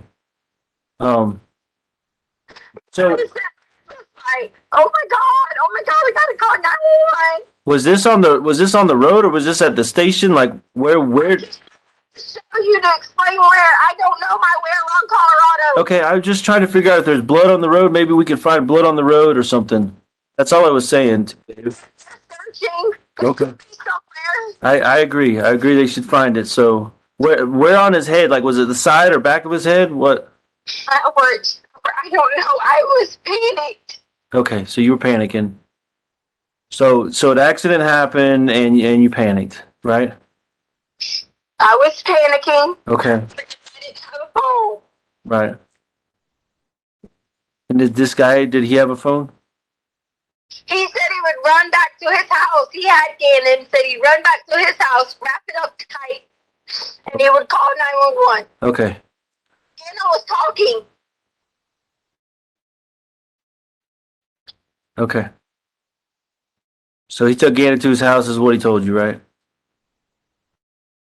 And you did you stay where you were or did you follow him or what?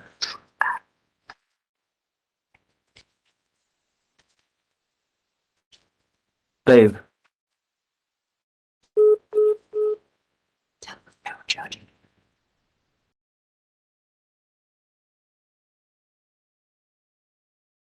Mr. Allen? Your Honor, we would just have Mr. Stauch come back to the stand. Mr. Stauch, if you'd resume your seat in the witness stand, I remind you, sir, that you're still under oath. Judge, I'm not sure if I said it, but that was actually exhibit number 40 that we played, which was that February 14th. Thank you. Yep.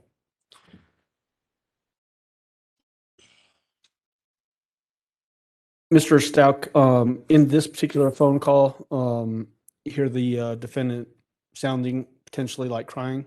Did that sound like legitimate crying to you? It did to me. You made a comment that you're telling me the truth now. Was that an honest statement to you or from you, or was this you trying to get her to just keep talking? Yeah, more of a tactic to keep her going. The as you're talking to the defendant in that particular phone call, was her personality consistent with the way you knew her personality? Yes, sir. Did she change it to any different personalities during that phone call? No, sir. All right. Is this the first time in this phone call that the defendant gives you any indication that Gannon suffered a head injury? Yes, this is the first indication of his head injury. Yes, sir. And then in conjunction with other injuries that she mentioned in that was burns to his arms that bubbled, and then also bleeding from his butt very early on. Yes, sir. In that phone call, do you remember when the defendant describes having blood on her clothes and using her clothing to stop the bleeding on Gannon's head? Yes, sir. Did you ever see anything that corroborated that version of the story, such as any clothes with blood stains on them when you got home from Oklahoma? I did not. No, sir. Okay.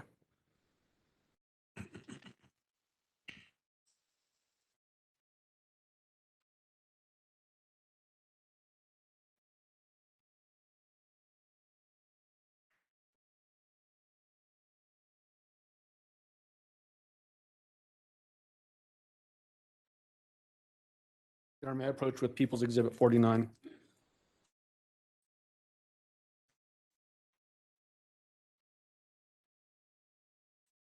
You may go ahead. Mr. Stauch, I'm showing you People's Exhibit.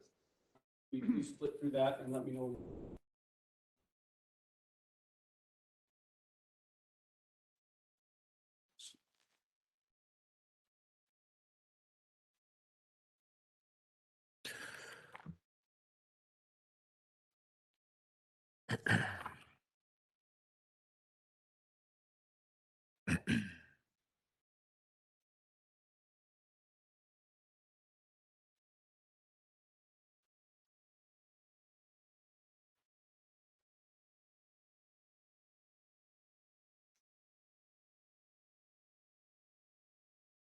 Okay, I'm finished. You recognize what is marked as People's Exhibit 49? Yes, sir. What is it? It's a book full of text messages between myself and the defendant.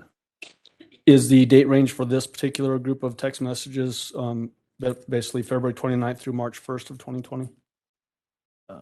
if you look at the timestamps on them? Yes, it is.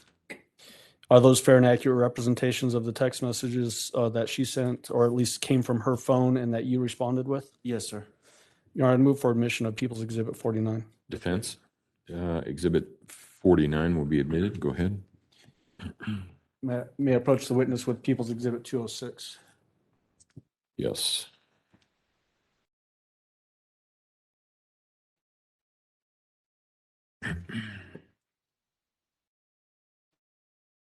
Judge, for the record, as Mr. Stauch first, before I start that, flip through that and then let me know when you're done. And Judge, what we're doing with this particular exhibit is just pre-qualification. His portion of these text messages will actually admit this later through a different witness. Okay.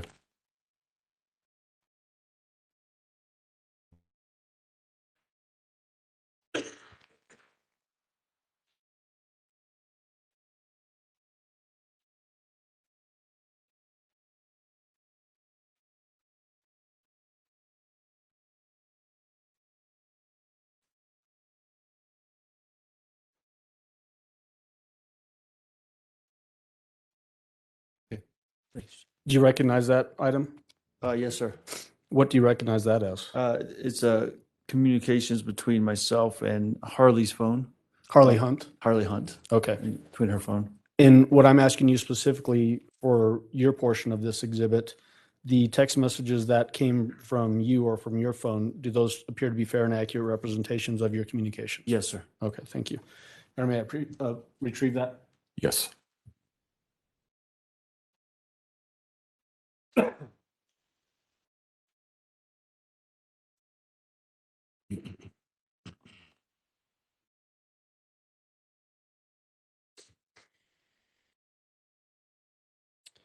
Mr. Stauch, how much time did you spend with this defendant? Just total time from the start of your relationship until all of this happened? Like we mentioned yesterday, we started dating in early 2014, so roughly 6 years. During that time, did you spend a lot of in-person time with her? Absolutely. Did that give you an opportunity to observe her mental condition? Yes, sir. Besides just, we all have different weird idiosyncrasies. Did you ever see anything that went beyond just our own individual personality traits in the defendant? No, sir. Did you ever see an opportunity or have an opportunity to observe the defendant, whether she could understand the difference between right and wrong? Absolutely. Can you tell the jury about that? Obviously, throughout our relationship, I think to some moments immediately preceding January 27th. I mean, she took the kids the defendant took the kids on a hike. She made it there safely. Kids made it home safely. Obviously from my knowledge, didn't get a ticket, so obeyed all of the traffic laws on the way there and the way back. Even that morning of the 27th, we talked about Gannon and the switch, as we've seen with some text messages. Some right and wrong issues there about how we disciplined him with taking the switch away for whatever his offense was in that moment. And I communicated with the defendant about that punishment specifically and how to manage that. After the events of the 27th, I just think too how much the defendant pressed me about what was right in our relationship, how I should take her side and what was right and wrong and how I was managing that whole piece of it. Something that stands out more than anything is, as the defendant said to me in one of these phone calls, I think one we heard yesterday, that she didn't allow Lena back in the house when Lena got home from school. I don't know any reason why she would have not allowed Lena back in the house. Other than I don't know. There's something going on that she didn't want Lena to see. If there was nothing going on in that house, why could Lena not have come in the house that day when she got home from school? Okay, and we're going to get more into that in just Sure. a minute, but I appreciate you bringing that up. You lived with her in South Carolina, correct? Yes, sir. Do you need a cup of water or anything? I'm okay. Okay. You lived with the defendant in South Carolina, Colorado, also spent time with her in Alaska. Yes, sir. Did the defendant follow the laws in all of those places. Yes, sir. You went on trips. You mentioned that yesterday. Yes, sir. Who would typically plan the trips? She would plan and organize just about every trip or vacation we went on, and she was very good at it, and was able to get us to, you know, the port on time for cruises, to the terminal on time for plane trips, and organize rental cars. We always get it there and back on time. I mean, always, you know, exactly what we needed to do. So time-wise. she was able to set up an itinerary and then follow the itinerary Yes, sir. with no troubles. Never. You mentioned, the discipline with the switch, Gannon's gaming system. Yes, sir. Was it very typical for her to be engaged with disciplining the kids, both Gannon, Lena, and even Harley if she needed it? Yes, sir. Can you give the jury some examples of that beyond just the switch? Well, that was just our typical source of punishment, was to take away iPad or Switch or our TV time if they didn't follow the rules or didn't do chores as was prescribed to them. She was also had a very, very meticulous about the kids' schedule. You know, hey, when you get home, this is the right thing to do. You come home, come in the house, have your snack, do your homework, and there was, you know, not rewards necessarily, but repercussions if they didn't follow that prescribed schedule for them on a daily basis.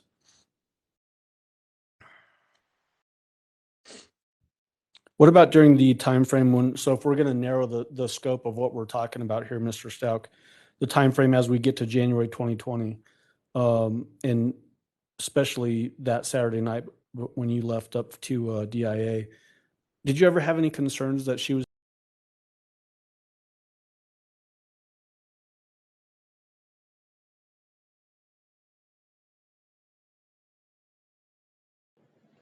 I'm coming, guys. Hang on. Just a moment, please.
I dropped all the way down to 16.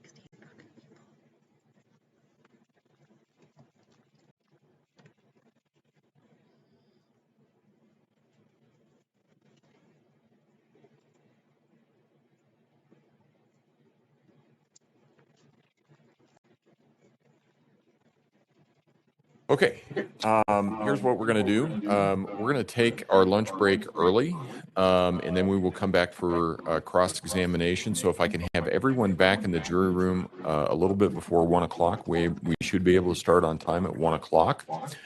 So again, do not discuss the case among yourselves. Don't discuss the case with anyone else. Don't do any research about any aspect of this case. And with that, we will see you at 1 o'clock. All rise for the jury, please.